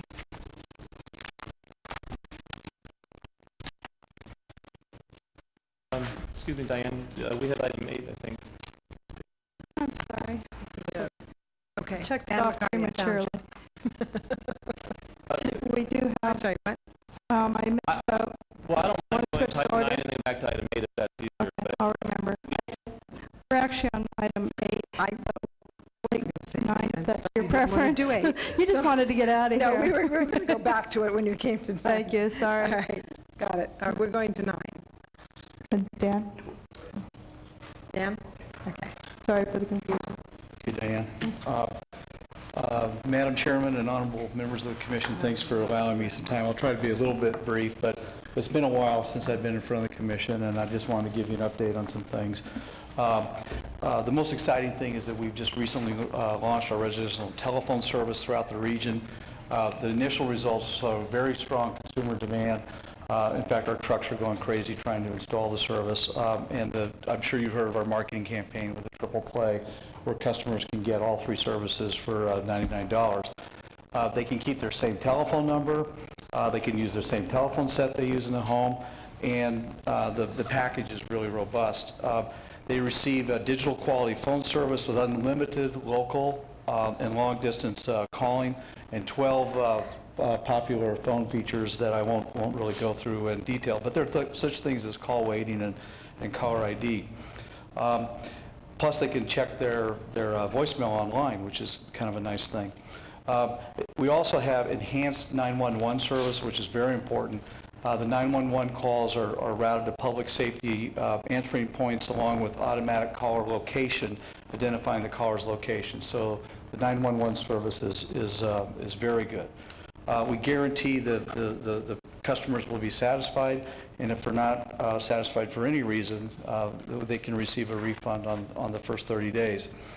Our company has a proven track record with phone service, having successfully launched the product in more than 60 markets nationwide, and now we're very thrilled to have it available in Sacramento County.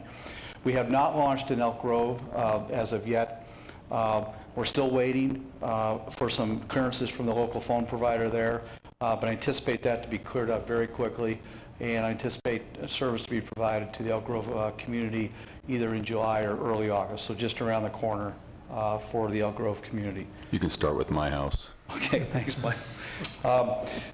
We continue to place a high priority on customer service, and having launched some new customer service initiatives, I'd like to talk to you about, number one, shorter appointment windows. We've now established shorter appointment windows so people don't have to wait as long. They can get a shorter appointment window, especially early in the morning, which is convenient for them.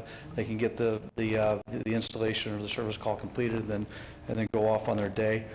We have a new dynamic dispatch system where we dynamically dispatch our trucks in the field, thereby being more efficient, and we call our customers all in advance of their notices of their appointment, so they know that we're on their way, and that, I think, helps.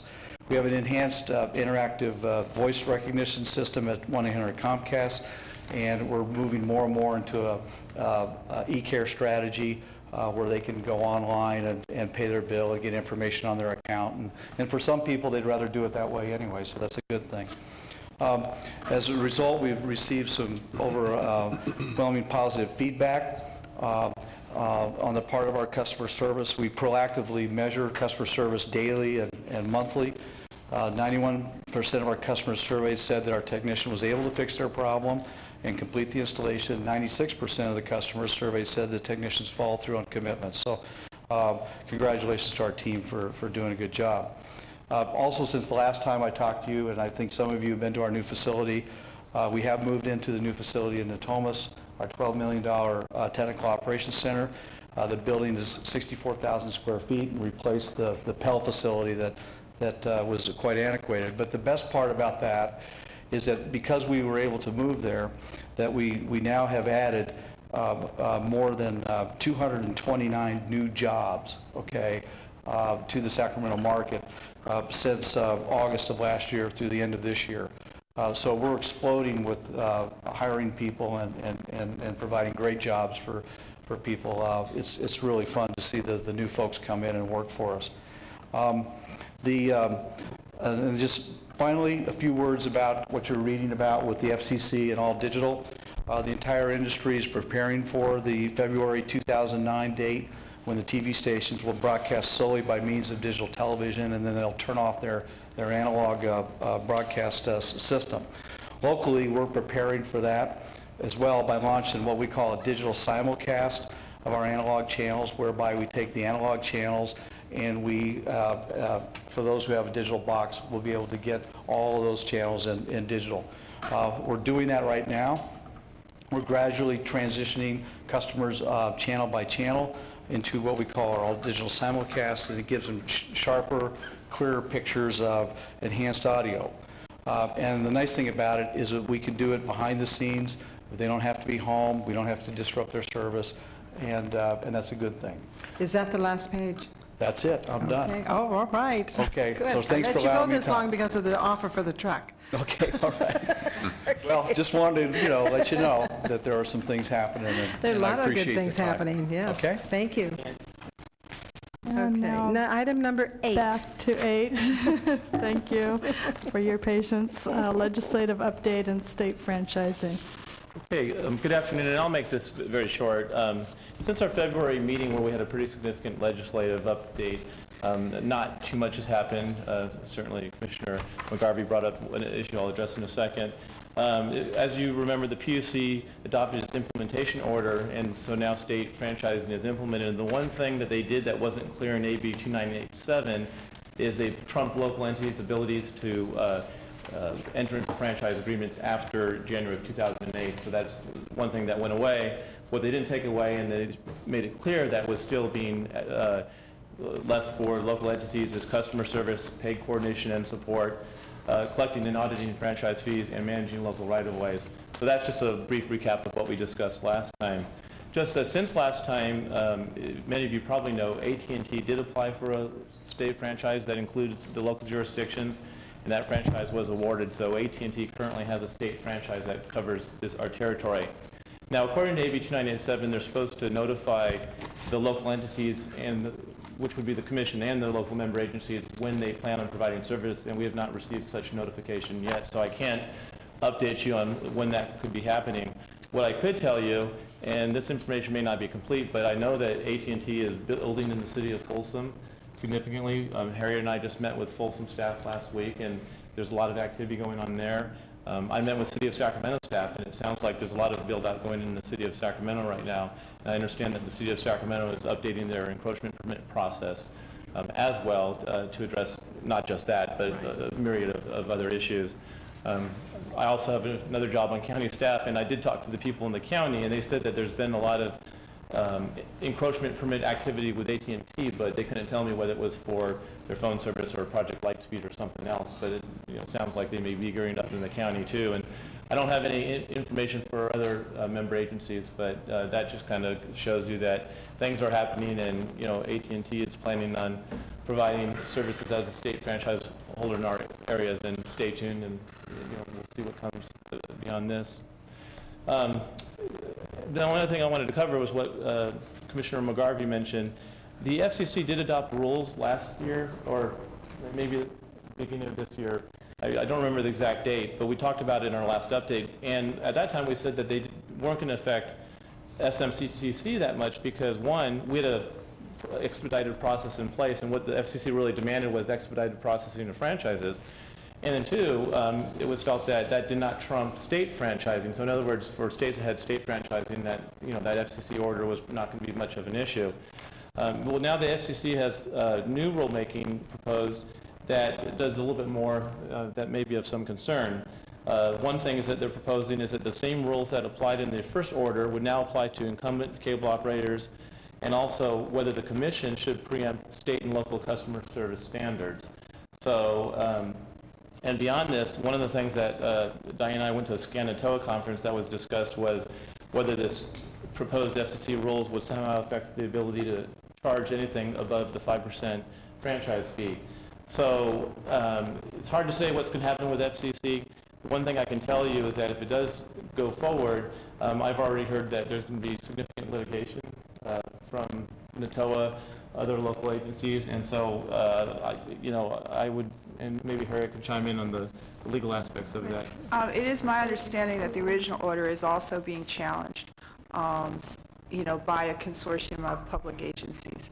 So I think that the FCC rules will be the subject of litigation for a long time to come. And then, as Harriet said earlier, we did submit comments to the FCC in that process, and we'll certainly keep your commission abreast of the developments there. Okay, any comments? I have a question about AT&T. They have a franchise now. Do you expect any challenges to the way this commission operates from them? I don't think I expect any challenges from them with the way the commission operates. I know that we've had some discussion with local member agencies in regards to how things will come forward. Even Rancho Cordova, and we just had a conversation with the city of Folsom. But I don't expect any problems. I mean, I think that they're going to want to work with the local entities and help figure out how that will come forward. So no, I don't expect any problems, but I guess we'll have to see it. I mean, I think the biggest issue on everybody's plate is the PEG pass-through or PEG channel support issue and what percentage that would be. There are potential other issues that deal with interconnecting the PEG channels to their system and how that's going to be accomplished. But other than that, I think we have to wait and see. Could we implement, I'm sorry, it confused me last year, the 3% on someone coming in under a state franchise and not implement on our current providers? seems to me that your current providers have current contracts with the commission, and those contracts establish what they have to pay. Now, if one of your current providers was to opt out when they could opt out and decide to provide service under the state franchise, then they would be providing service under a new agreement, and that fee would apply to them. But prior to that, if, for example, let's say it was Comcast, they have an existing contract with us that basically establishes what they pay. But they can't opt out until AT&T comes in, correct? That's correct. And my question more goes to if AT&T comes in, can we implement that 3% on AT&T, just as an example? I'm not trying to That's the issue that... single out AT&T. Right. Well, we wouldn't be singling out AT&T. We would be imposing the fee on all state franchises. Okay. They might be the first people who have a state franchise. Yeah. Well, and I believe, wouldn't we be imposing the fee on all state and local franchises? However, local franchises, one, may have contractual reasons why the fee could not be imposed on them, and two, a credit can be given for INET and other support that's being provided. So Okay, I think that answers my question. Right. And if you look at the proposed ordinance that came, it does provide for a process so that existing operators or new operators can claim either that there's a legal reason why they shouldn't have to pay, or such as an existing contract, or that they're providing alternative support that should be a credit.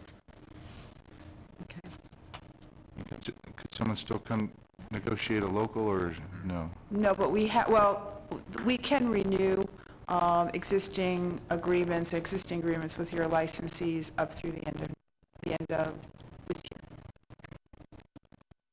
Thank you. Is that it? that's it. Okay. Moving on to item 10. Item 10, thanks for the help in counting. Oh, it's close to the end, I know it is. Channel licensee grantee status presentations, and we have 2 speaker requests that you have, Liz Rhodes and Yes, Ron Cooper. Liz. Thank you. Ron. Okay. Thank you. We only had 3 minutes, and I know the video's 4. Thank you both very much. We're all running to a meeting today. So, And our last item is public speaking. public opportunity. I have no speakers. speakers. Does the commission wish to say anything, or have you been talked out? All right. Meeting. Have a nice summer. Yes, have a nice summer. That's true. We'll see you in August. And it's not 5 o'clock yet, so. How about that? We're adjourned. Congratulations. Thank you.